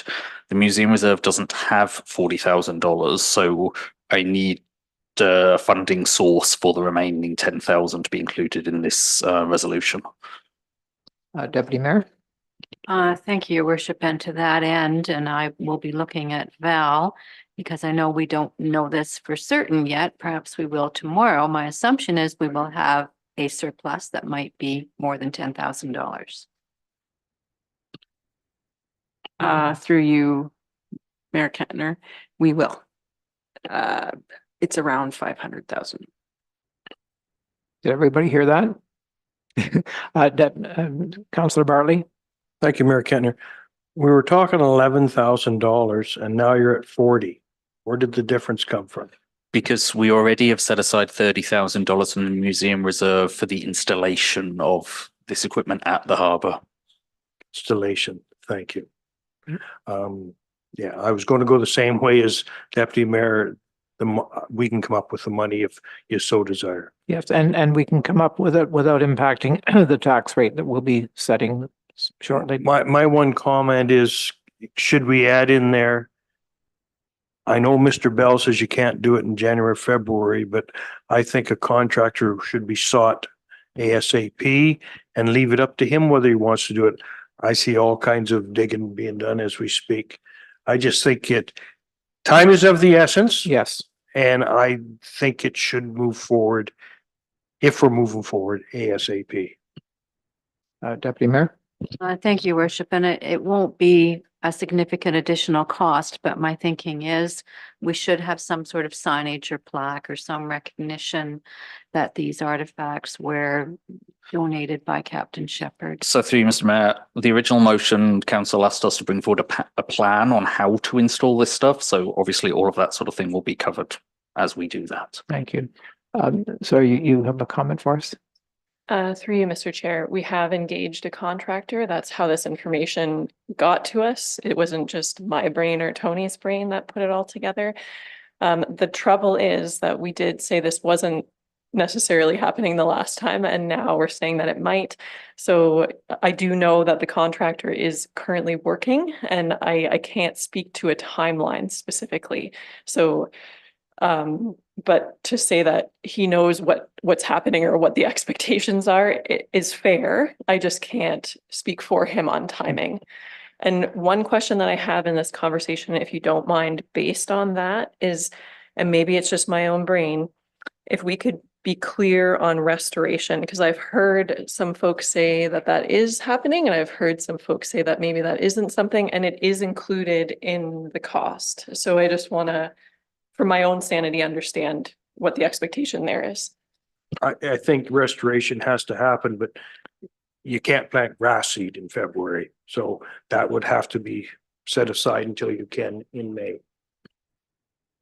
Through you, Mr. Chair, for sure, it'll be a lot more than grass seed. So I feel like I just want to make sure that we're okay with that, because my understanding at the beginning was maybe we weren't. So I just want to make sure that we are okay with what that means. Yeah, there was $1,200 in restoration in that budget right at the end.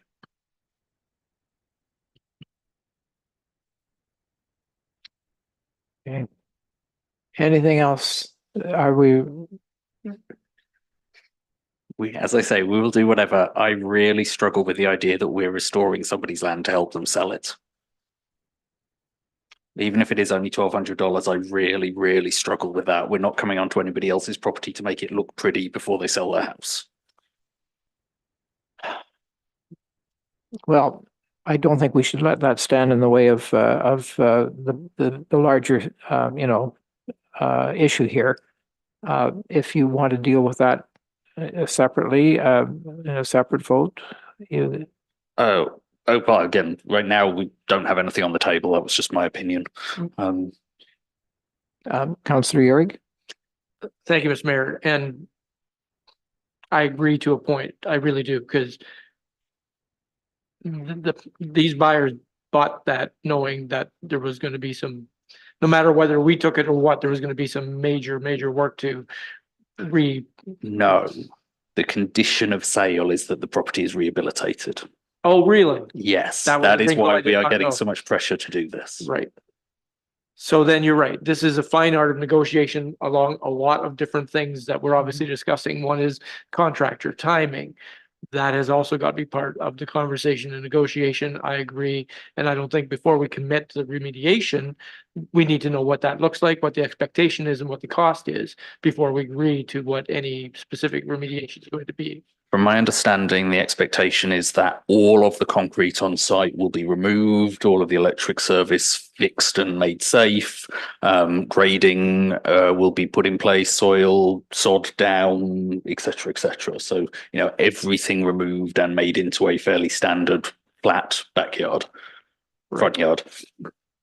Right. So the wonderful thing about negotiation is if we walk away from this, then what's he going to, what is the property owner going to do with it? So, I mean, it is a conversation that can be had, obviously, and I think that will have to be explored in more detail than we're enabled to really identify right now.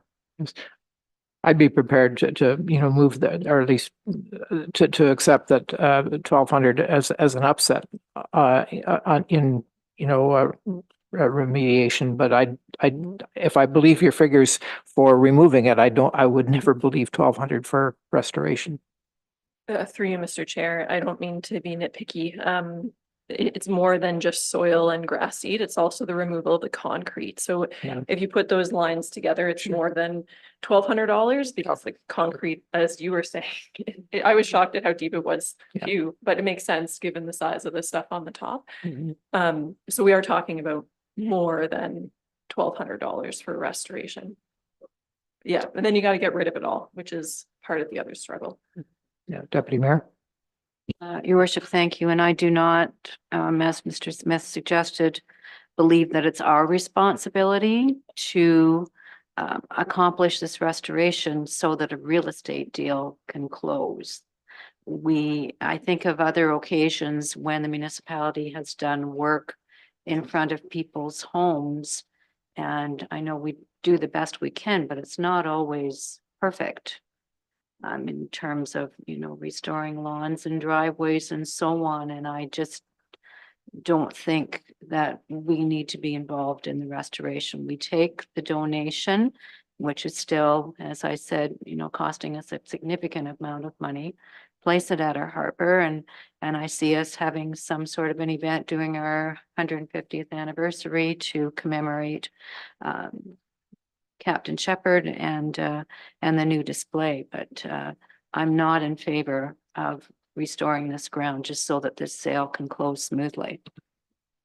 Mr. Voigt. I'm gonna feel bad for saying this, but it's great that council's having this discussion. I believe I just heard the deputy mayor talk about this display being part of the celebration.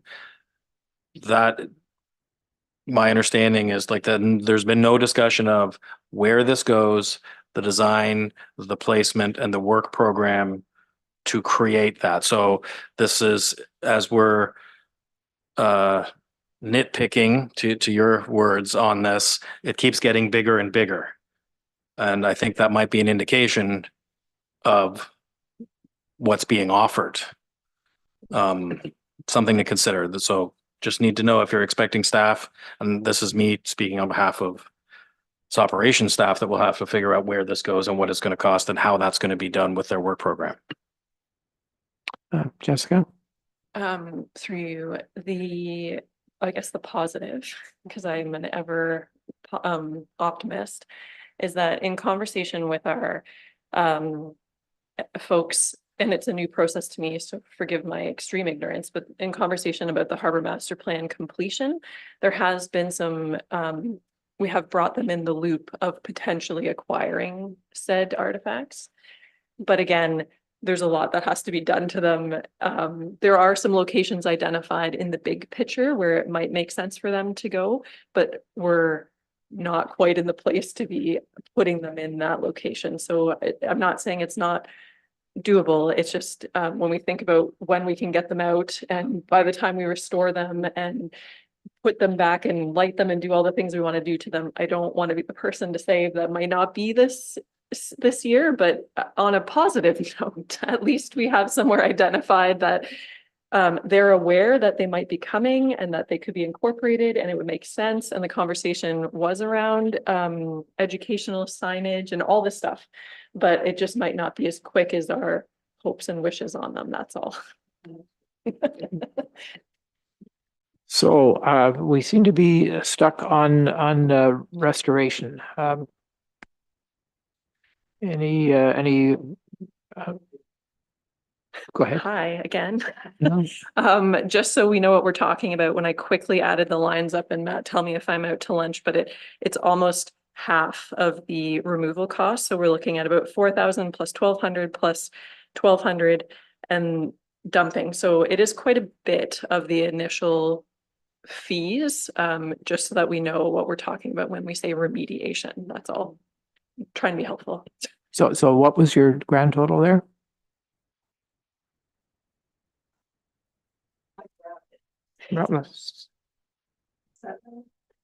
I got 6250, but Okay, so not millions of dollars, not none of it hundreds of is, no. thousands, not tens of thousands. No, this to me is, it's not actually about the money at all. It's about Well- whether council wants to tell us to do something or not. Councillor Bartley? We can argue whether we want to put the sod back on it or not. That's immaterial. I believe if you're doing this, you have to take the cement. You can't just take the artifacts and leave the cement there. I think that should be part of it. That's only my opinion.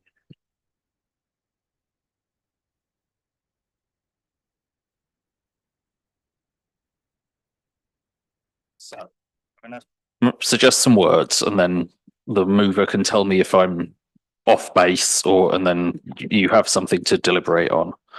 So we could have something that says that the motion be amended by deleting clause 1 and adding, quote, direct staff to engage a contractor to recover the donated items from their current location and rehabilitate the existing site, and fund the additional cost from the 2023 surplus.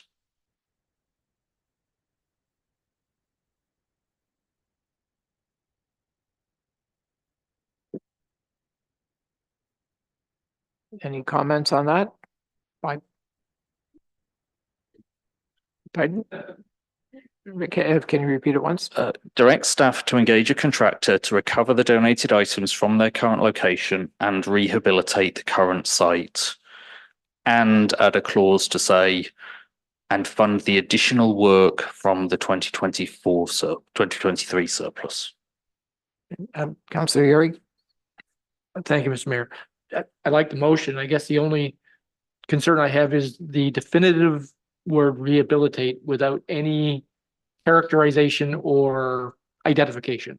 So whether it's within reason or it's within negotiation or whatever, but because if we just say rehabilitate, to whose demand? Because if they come back and it's $100,000 rehabilitation, we might say no to that. At the risk of being a pain in the butt, that's why I don't want to do it. Well, I get that. So somebody needs to help me because I'm Hence struggling. Hence the caveat of within reason or to be negotiated. Go ahead. Jeff. Rehabilitation to be negotiated. I was going to say at an upset of the estimate that we have. Through you,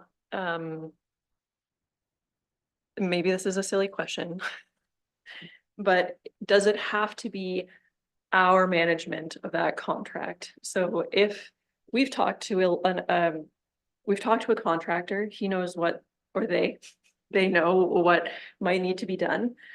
They are also the ones who maybe should have the conversation with who wants it rehabilitated. Is that an opportunity that also alleviates us from liability? I feel like that's a big thing that I think about anyway, is having our staff manage the contract. A lot can go wrong.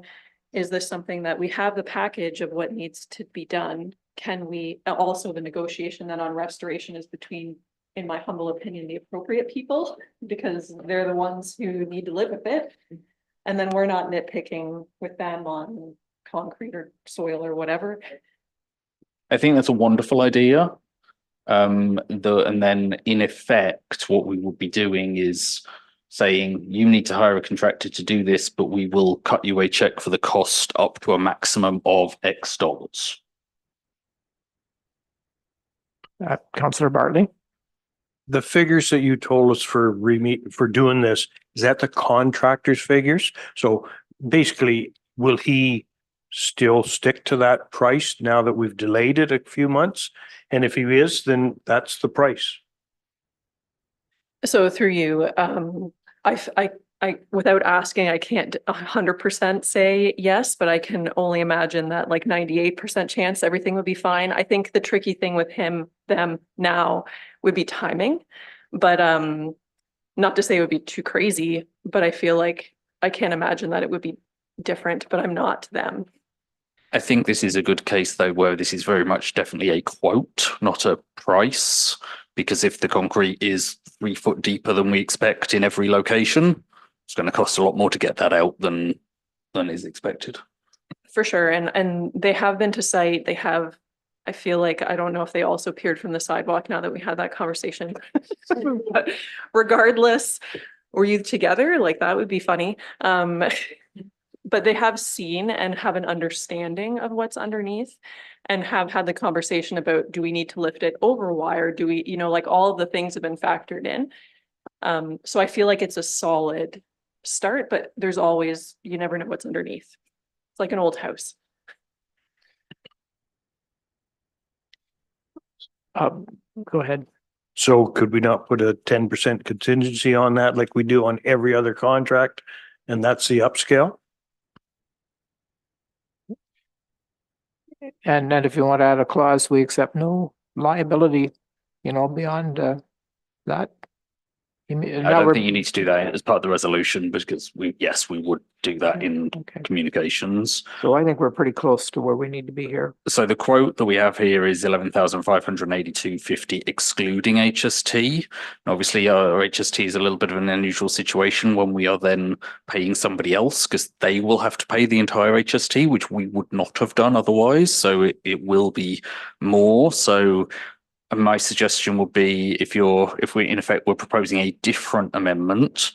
I'm sure Margaret's having fun at the back. If we're proposing a different amendment, it will be direct staff to inform the donor that the municipality will cover the costs of the recovery up to an upset limit of $15,000.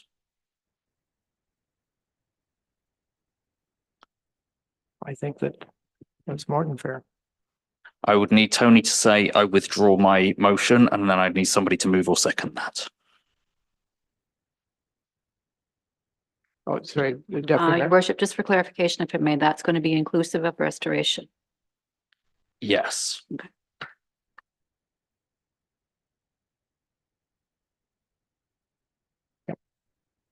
I'll withdraw.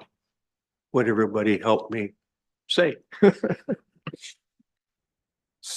So, can we hear the motion one last time? Sure. And That the motion be amended by replacing clause 1 with direct staff to inform the donor that the municipality will cover the costs of removal up to $15,000 and that additional funds above $30,000 will be funded from the 2023 surplus.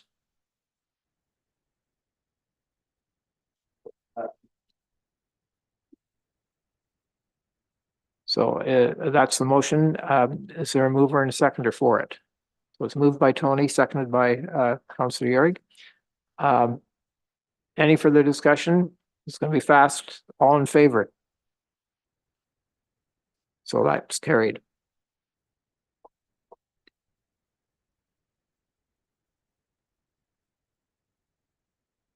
Thank you very much for your patience through that, but I think it's going to be well worth having resolved this matter. Now, Deputy Mayor, you have a notice of motion, I think, or you have a motion as well. No, it's Councillor Yerig who has a motion. You're right. Sorry. Do you want to read your recommendation? Thank you, Mr. Mayor. Hopefully this will be a quicker conversation than the last one. Whereas council enacted a downtown snow clearing level of service in 2020, and whereas the level of service states the snowbanks in the downtown core will be removed once they reach 1 meter in height and will be removed within 72 hours of the end of the snow accumulation. And whereas large snowbanks limit the width of the sidewalks for pedestrians and street beautification, therefore be it resolved, the council of the municipality of Meaford hereby directs staff to bring forward a report outlining the costs and operational logistics of removing downtown snowbanks once they reach 0.5 meters in height and or within 36 hours of snow accumulation. Is there a seconder for that motion? Councillor Greenfield, discussion? Councillor Bell? Thank you, Mr. Mayor, and thank you, Councillor Yerig. That was stated in 2020, and that was myself in my first term. The moving of the snow downtown is a very important thing to do. back in the time when I brought this forward, we really didn't have any program to really say when a snowbank gets removed. And when I did that back in 2020, what caused me to bring that forward was I watched two transport trucks trying to pass each other without the accountants, and the drivers actually reached out and pulled their mirrors so they wouldn't actually hit. So that's how big, that's the encroachment that was happening. So we can see now with what's currently in place where it says 1 meter high. Back in the day when I did that, we had Mr. Chapman with us, and he explained about the volume of snow that can come off of a plow. To reduce this down to 1/2 meter height during here's a word, a good snowfall, the plow goes down there and then the sidewalk machine goes down there. Getting 1/2 meter could be in one single day with a good snowfall. And then we're asking to be removed. Back in the time when I did this, we had to come up with, when will our staff do this to get around to doing it? And we can all see that our staff have now had opportunity to go around now and remove what was there now. I think that by asking this to be reduced to 1/2 meter, and I look forward to the director's comments, I don't think that our staff is going to be able to perform this work under this policy to get this without having a contractor to do this. I think the costs to do this will be a lot more and the timing will be too much. And I think that currently what we have at 1 meter and seeing how our staff currently do this, I think at this point that it is working. I think that by asking them, reducing it to that is virtually nearly every time when it snows, someone's downtown taking snow away. And I think that that's too much. On a note, just a quick note about the sidewalk machine operator. I mentioned in maybe it was last term. Most of you know I take opportunity before I go to work in the morning. I'll park somewhere downtown just to watch business. I watched the sidewalk operator go in front of, and here's a plug for a company, McGinty's. And he turned the corner and I thought, oh, this is going to be interesting. The care and the concern that operator had was perfect. Took the time, he eased off, someone could step out in front. Very conscientious worker. Whether it's the same worker today as it was when I witnessed that, I don't know. But the care of the operation of that machine was top notch.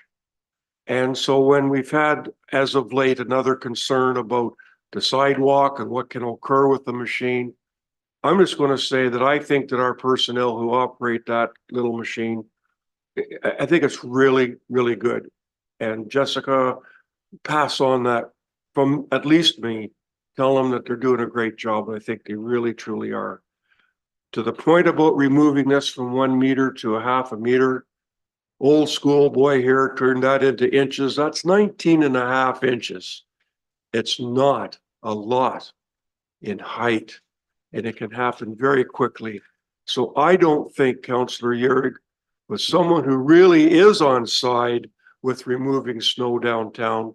I think the request of this is a bit much, and I think the finances would run away. And thank you again, Mr. Mayor. Councillor Euring, and I know Jessica is going to get in here in a second and have a conversation. And that's why I want to sort of to hear what the cost ramifications are going to be to do this kind of thing. And we've had this conversation about the time constraints that are going to be involved in doing this. I will, with respect, say, yeah, we grew up in Meaford, and I remember growing up on 22 Side Road and not touching the hydro wires because the snowbanks were that high. It's been a few years since we've had that. And I don't know how many snow days you've had where there's been 18 inches of snow, but I haven't seen many that we're getting that much in a day. So that's why it's kind of coming about, is because sometimes to get to a meter, it does sit around for a while because it's not getting to that accumulation.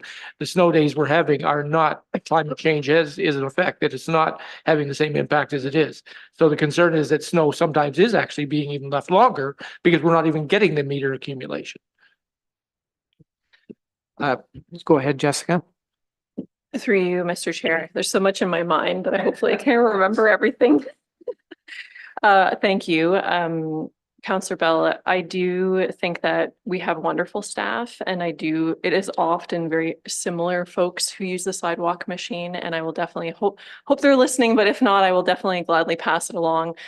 I feel like sometimes the operation of that machinery can be misunderstood.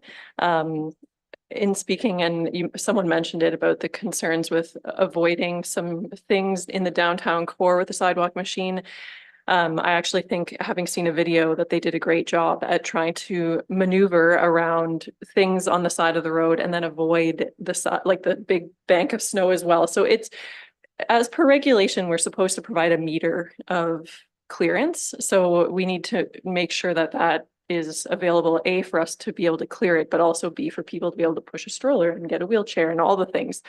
So it's a tricky balance, but thank you for the kudos. I'm glad that you provided some clarity on height and time. That has been a question as I've been trying to write this report to meet your brain of coming to council. I can almost certainly say that it will most likely be fully contracted based on those timeframes. I think it's working now. I feel like we meet the requirements of the current policy most of the time. I would say in the times that we have those weird events now, and it's a multi-day, like Christmas last year as an example. Our staff obviously have other things that need to be plowed before they can get to downtown bank removal. And that is often why maybe it's not being done until the 70th hour or whatever the case might be. And it's interesting because we then hear about the noise complaints for them doing it at night or whatever the case might be. So you can never win. But with that time, I feel like we will be looking at almost a fully contracted service, which I will provide the information for you in the very near future on what that would look like, because for all of the reasons, I just think we would struggle to meet that timeline. Councillor Greenfield, you wanted to speak? Well, yes, thanks, Your Worship.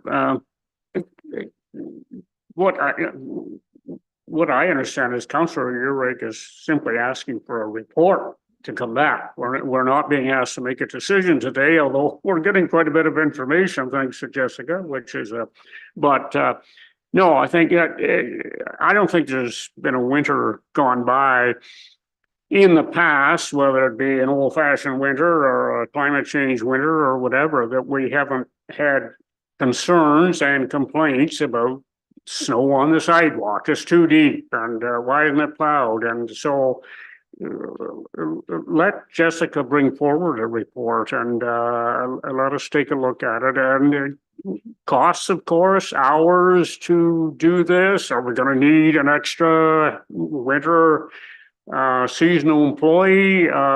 These are all factors, but no, I think, again, we're asking for a report. I agree. I think it's a good idea to bring it forward. Councillor Bartley. Thank you, Mayor Kentner. I actually like most of your idea. I was thinking much the same thing. I was thinking imperial, not metric. I was thinking 3 feet to 2 feet. So I should have been thinking metric. It is a report. I think 36 hours is too quick to have it done, because after a major snowstorm, everybody's on overtime. They need a day off. 36 hours is too much.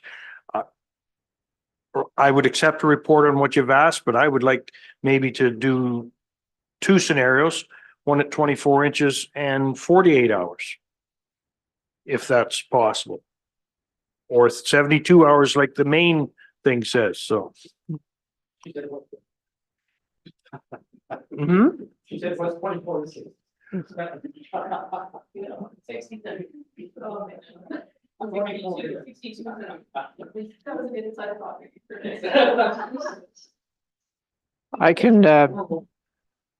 can tell you that I have seen every winter in Meaford since 1956, which is a lot longer than most people in the room have seen. And back in the days where there was far more snow and the main street was often during the winter cleaned right to the side, right to the pavement, like everything off the sidewalk, off the curb and so on. But a couple of things. That was in a time before Meaford also included St. Vincent and Sydenham. So that changed the equation a whole lot. And what I'd like to get away from, and what I think all the complaints we hear about is about 2 years ago, we had a real good storm where it was a meter, and we went the 72 hours. And what happened was in that time, the snow went down 6 inches. And then the next week it went down another 4 inches, and so on. So that meter event never did get plowed because there was no need to. The policy covered it. It was so, and I've seen that over and over again in the recent past. And so I think that very often what we observe is that for a lot of the time there is too much snow on the downtown sidewalks, but it's a legal amount, and so it gets passed over. That's my take on it anyway. So I would like to see a report. I get that vibe. Everyone wants to see a report. I'm game. I feel like it was helpful for me, actually.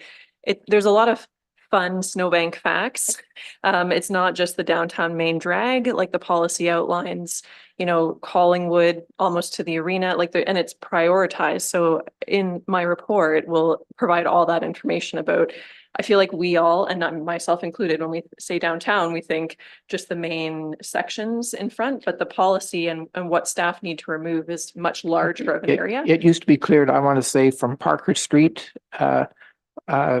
pretty much to actually even up the hill. Now I'm going back a good number of years. And as I say, the main difference is that Meaford was just urban Meaford at that time. And it wasn't that big a deal to do that. And it was mostly done with hand shovels. So.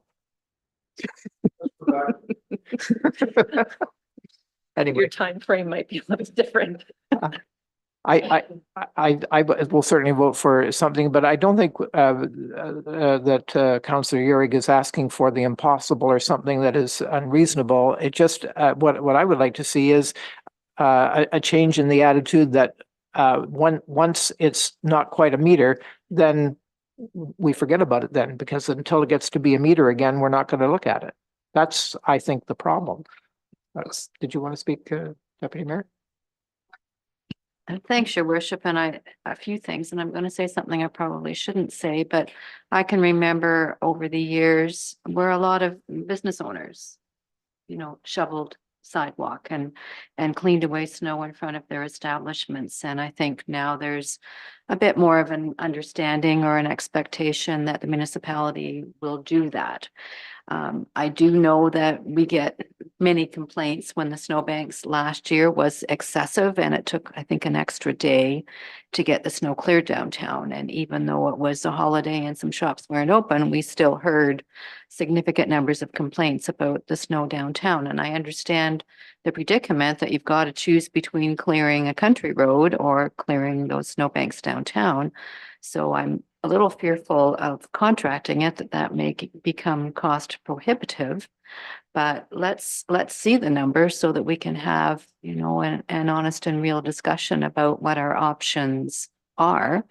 Because certainly, from the standpoint of economic impact, if people can't get to the shops, then it's going to be, a difficult time for those businesses. So if we're going to try to support our downtown in the best way we can, then part of that is removing this snow. So I think let's see the report, see the options and the numbers, and then make an educated decision as to what to do next.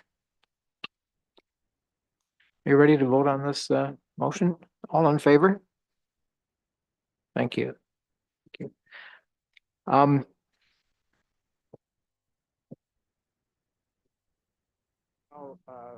We have a recommendation to accept the minutes of the council meetings held on January 15th and the closed meeting held on January 8th. Can we have a mover and seconder to approve those minutes? Moved by Councillor Forder, seconded by Councillor Bartley. All in favor? Thank you. Is there anything on the communications agenda? I thought you had something there. I'm sorry, I flipped to the wrong page and we're talking about library, which is on communication.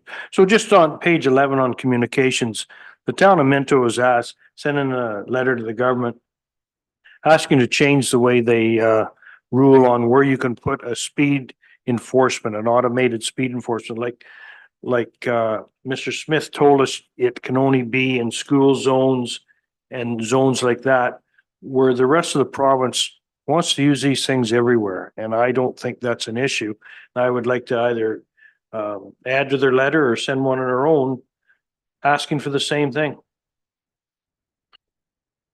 Go ahead and Would you like to support the town of Minto's or Mono's entire resolution, or do you just want to pick out the stuff about automated speed enforcement and not having community safety zones? Because they talk about a fair few different things in this. Mostly the speed enforcement. Okay. So I think then your motion would be that the Council of the Municipality of Meaford support the town of Mono's requests to permit municipalities to deploy automated speed enforcement in 80 km/h zones or less without having to declare community safety zones and without onerous conditions. So we would need a second for that, and is then there a a second debate if for there that? is any. Councillor Forder, any discussion? All in favor? And that's carried. Great. Is there anything else on the communication list? Councillor Greenfield? Thank you, Your Worship. Number 12, the Association of Ontario Road Supervisors, they have a suggested motion asking for support for a municipal equipment operator course. And I wonder if I can, through you to Jessica, are we involved in some kind of a course? Is there an official provincially launched course out there? We do on occasion get an email from an individual who criticizes some of our roads practices, and granted, I think there's only one complainant, but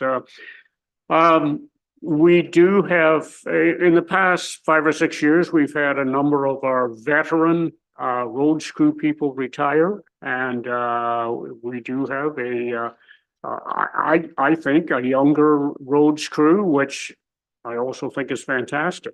But is our municipality getting any advantage of any courses that are out there for heavy equipment operators? Through you, Mr. Chair, the answer is yes. So we are very involved with all of the associations, including that one. Everyone's members, and actually I recently had a conversation about heavy equipment training, and there are opportunities from both through these types of avenues, but there's also other groups that offer it as well. And sometimes they'll come to you and sometimes you go to them. And we also send quite a few folks to road school because we do have a lot of new individuals, and there is a bit of a educational outline when you start as an operator here, that you make sure you take your first 2 basic courses through road school and kind of work your way through.